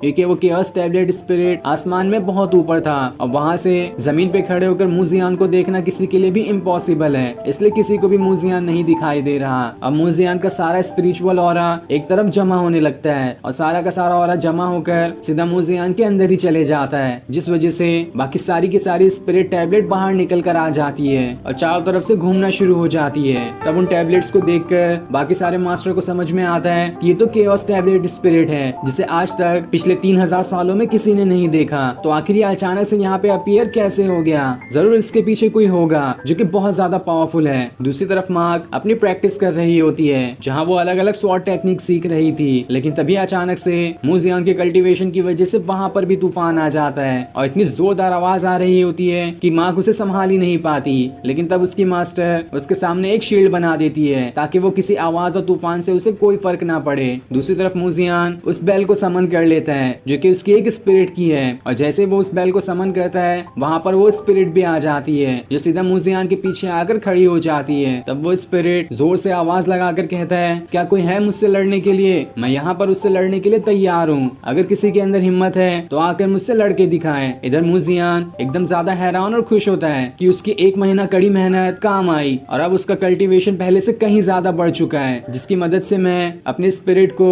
रियल वर्ल्ड में भी समन कर पाया। साथ ही साथ पूरा केओस टैबलेट स्पिरिट भी मैंने रियल वर्ल्ड में लेकर आ गया है, और अगर ऐसा ही रहा तो मैं बहुत जल्दी बहुत ज्यादा पावरफुल बन जाऊंगा और अगले 1 महीने बाद होने वाले कंपटीशन को जीत जाऊंगा, जिस वजह से मेरे मास्टर का नाम भी रोशन हो जाएगा और मैं पूरे हक के साथ वो बैच भी ले सकता हूँ। जिसके बाद मूजियान अपनी स्पिरिट से पूछता है कि अगर कभी भी मुझे ऐसा कोई खतरा महसूस हो तो क्या तब मैं तुम्हें समन करके वहाँ पर बुला सकता हूँ? जिस पर उसकी स्पिरिट कहती है, बिल्कुल ठीक कहा, तुम जब चाहे मुझे समन कर सकते हो। इसके बाद मूजियान अपनी दूसरी स्पिरिट को भी समन करने की कोशिश करता है ताकि देख सके कि रियल वर्ल्ड में उसकी एक साथ 2 स्पिरिट समन हो भी पाती है या नहीं। इधर वो सारे मास्टर उस बेल स्पिरिट को देखकर एकदम हैरान थे कि आखिर ये स्पिरिट यहाँ पर कैसे आ गई। वो सभी आपस में उस बेल स्पिरिट के बारे में बातें करने लगते हैं कि वो अपने टाइम पे कितनी ज्यादा पावरफुल हुआ करती थी। वो सभी ये बातें कर रहे होते हैं कि आज से हजारों साल पहले ये बेल स्पिरिट को ह्यूमन का एम्पायर कहा जाता था। इसने कई सारी कंट्री को जीता है और इस स्पिरिट को हराने वाला जल्दी कोई था भी नहीं उस टाइम पर जब ये स्पिरिट अपने ह्यूमन फॉर्म में हुआ करती थी। लेकिन स्पिरिट बनने के बाद तो ये पहले से और ज्यादा पावरफुल हो चुकी है। लेकिन सारे लोग हैरान भी रहते हैं कि आखिर ये स्पिरिट यहाँ पर क्या कर रही है। लेकिन तभी वहाँ पर और ज्यादा तूफान आने लगता है क्योंकि मूजियान ने अपनी अगली एक और स्पिरिट को समन कर लिया था जो कि सबसे खतरनाक दिखाई देने वाली स्पिरिट होती है, और उस स्पिरिट के गले में काफी बड़ा लॉकेट भी होता है। जैसे ही एक मास्टर उस स्पिरिट को देखने वाला होता है, दूसरा मास्टर उस पर अटैक करके उसकी नजरें हटा देता है और फिर वो उससे कहता है, अगर तुमने इस स्पिरिट को देखा तो दोबारा कभी देखने लायक ही नहीं बचोगे क्योंकि ये स्पिरिट भी बहुत ज्यादा खतरनाक है। साथ ही उस स्पिरिट का नाम दान युआन होता है और उस स्पिरिट के यहाँ पर आने से मूजियान भी काफी खुश होता है। और इस स्पिरिट के आने के बाद भी सारे मास्टर कह रहे होते हैं कि जरूर यहाँ पर कुछ गड़बड़ है, जिस वजह से एक के बाद एक खतरनाक स्पिरिट्स यहाँ पर आ रही है। हो सकता है ये इस सेट के लिए खतरा भी हो, इसलिए हमें सावधान रहना होगा। जिस वजह से वहाँ पर बाकी सारे मास्टर भी आ जाते हैं ताकि कुछ खतरा होने पर इस सेट को बचाने की कोशिश कर सके, क्योंकि उनमें से कोई भी नहीं जानता कि इन सारी स्पिरिट को समन करने वाला अकेला मूजियान ही है। अब मूजियान दोबारा अपनी एनर्जी को इकट्ठा करने लगता है और जैसे वो ऐसा करता है सारा का सारा आसपास का ऑरा दोबारा उसके अंदर समाना शुरू हो जाता है, जिस वजह से वहाँ पर एक और स्पिरिट समन हो जाती है। और उस स्पिरिट के गले में एक काफी खतरनाक और अजीब लॉकेट भी होता है जो एनी टाइम घूम रहा था। लेकिन मूजियान इससे भी नहीं रुकता, वो वहाँ पर अपने क्वीन एम्पायर को समन करने की कोशिश करता है जिसकी स्वॉर्ड उसके पास है, और जैसे वो उन्हें समन करता है क्वीन एम्पायर की स्पिरिट भी वहाँ पर आ जाती है। और अब देखते ही देखते एक साथ 4 स्पिरिट को मूजियान ने रियल वर्ल्ड में समन कर लिया था, जो कि किसी भी नए कल्टीवेटर के लिए करना बिल्कुल इम्पॉसिबल है। और क्वीन एम्पायर को देखकर सारे मास्टर कहते हैं पिछले 9000 सालों से क्वीन एम्पायर को किसी ने नहीं देखा था, तो आखिर आज अचानक ये यहाँ पर कैसे आ गए? 9000 साल पहले इन्होंने डीमन लॉर्ड को खत्म किया था, उसके बाद से ही ये गायब हो गए। दरअसल जब वहाँ पर मूजियान ने क्वीन एम्पायर को समन किया था डॉन के बेटे को मारने के लिए, तो वहाँ पर बाकी मास्टर नहीं थे, इसलिए उन्हें नहीं मालूम कि मूजियान के पास क्वीन एम्पायर की स्पिरिट भी है। लेकिन अब मूजियान वहाँ पर एक और स्पिरिट को समन करने लगता है, लेकिन उस स्पिरिट के समन होने से पहले ही ये एपिसोड यहीं पर एंड हो जाता है। Thanks for watching. एपिसोड की स्टार्ट में हम मूजियान को देखते हैं जो अभी तक अपने स्पिरिट को समन करने की कोशिश कर रहा होता है, जिसे समन करने के लिए वो केओस टैबलेट स्पिरिट पे बैठा होता है। और उसने अब तक के 4 स्पिरिट को तो समन कर ही लिया था, और उसके बाद वो अपनी 5वीं स्पिरिट को समन करने की कोशिश करता है। और जैसे वो उसे समन करता है वो स्पिरिट सच में वहाँ पर आ जाती है, जो कि कोई नॉर्मल स्पिरिट नहीं थी, बल्कि इस पूरे सेक्टर कोनलुन माउंटेन के बहुत ही पुराने मास्टर हुआ करते थे, उनकी ये स्पिरिट होती है। ये देखकर सारे के सारे मास्टर उनके सामने ग्रीट करते हैं कि अचानक से हमारे मास्टर यहाँ पर कैसे आ गए। साथ ही इस चीज से मूजियान भी एकदम हैरान होता है कि मुझे नहीं लगा था कि मेरी 5वीं स्पिरिट इस सेक्ट के ही पुराने मास्टर होंगे, पर ये तो मेरे लिए बहुत अच्छी बात है कि वो भी आखिर मेरे स्पिरिट का हिस्सा है। लेकिन जब अगर मेरे 5वें स्पिरिट ही इतने खतरनाक थे, तो आखिर मेरी 6ठी स्पिरिट कौन होगी और उसके पास कितनी ज्यादा पावर्स हो सकती है। इसलिए वो उसे भी समन करने की कोशिश करने लगता है, लेकिन कोई कल्टीवेटर 5 स्पिरिट को नहीं समन कर पाता, तो यहाँ मूजियान ने 5 स्पिरिट को समन तो कर ही लिया होता है, लेकिन छठे स्पिरिट को समन करने के लिए उसे अभी बहुत ज्यादा एनर्जी की जरूरत है जो उसके पास भरपूर नहीं होती। इसलिए उसकी बॉडी से उसका बैलेंस हटने लगता है क्योंकि उसका कल्टीवेशन पावर भी कम हो गया था। और छठी स्पिरिट को समन करने के लिए उसे बहुत ज्यादा पावर्स की जरूरत है जो कि कल्टीवेशन किए बगैर दोबारा वापस नहीं आएगी। मूजियान तब भी अपनी छठी स्पिरिट को समन करने की कोशिश कर रहा होता है, लेकिन इसका कोई भी फायदा नहीं होता। वो स्पिरिट अपने स्टोन से बाहर ही नहीं निकल कर आती।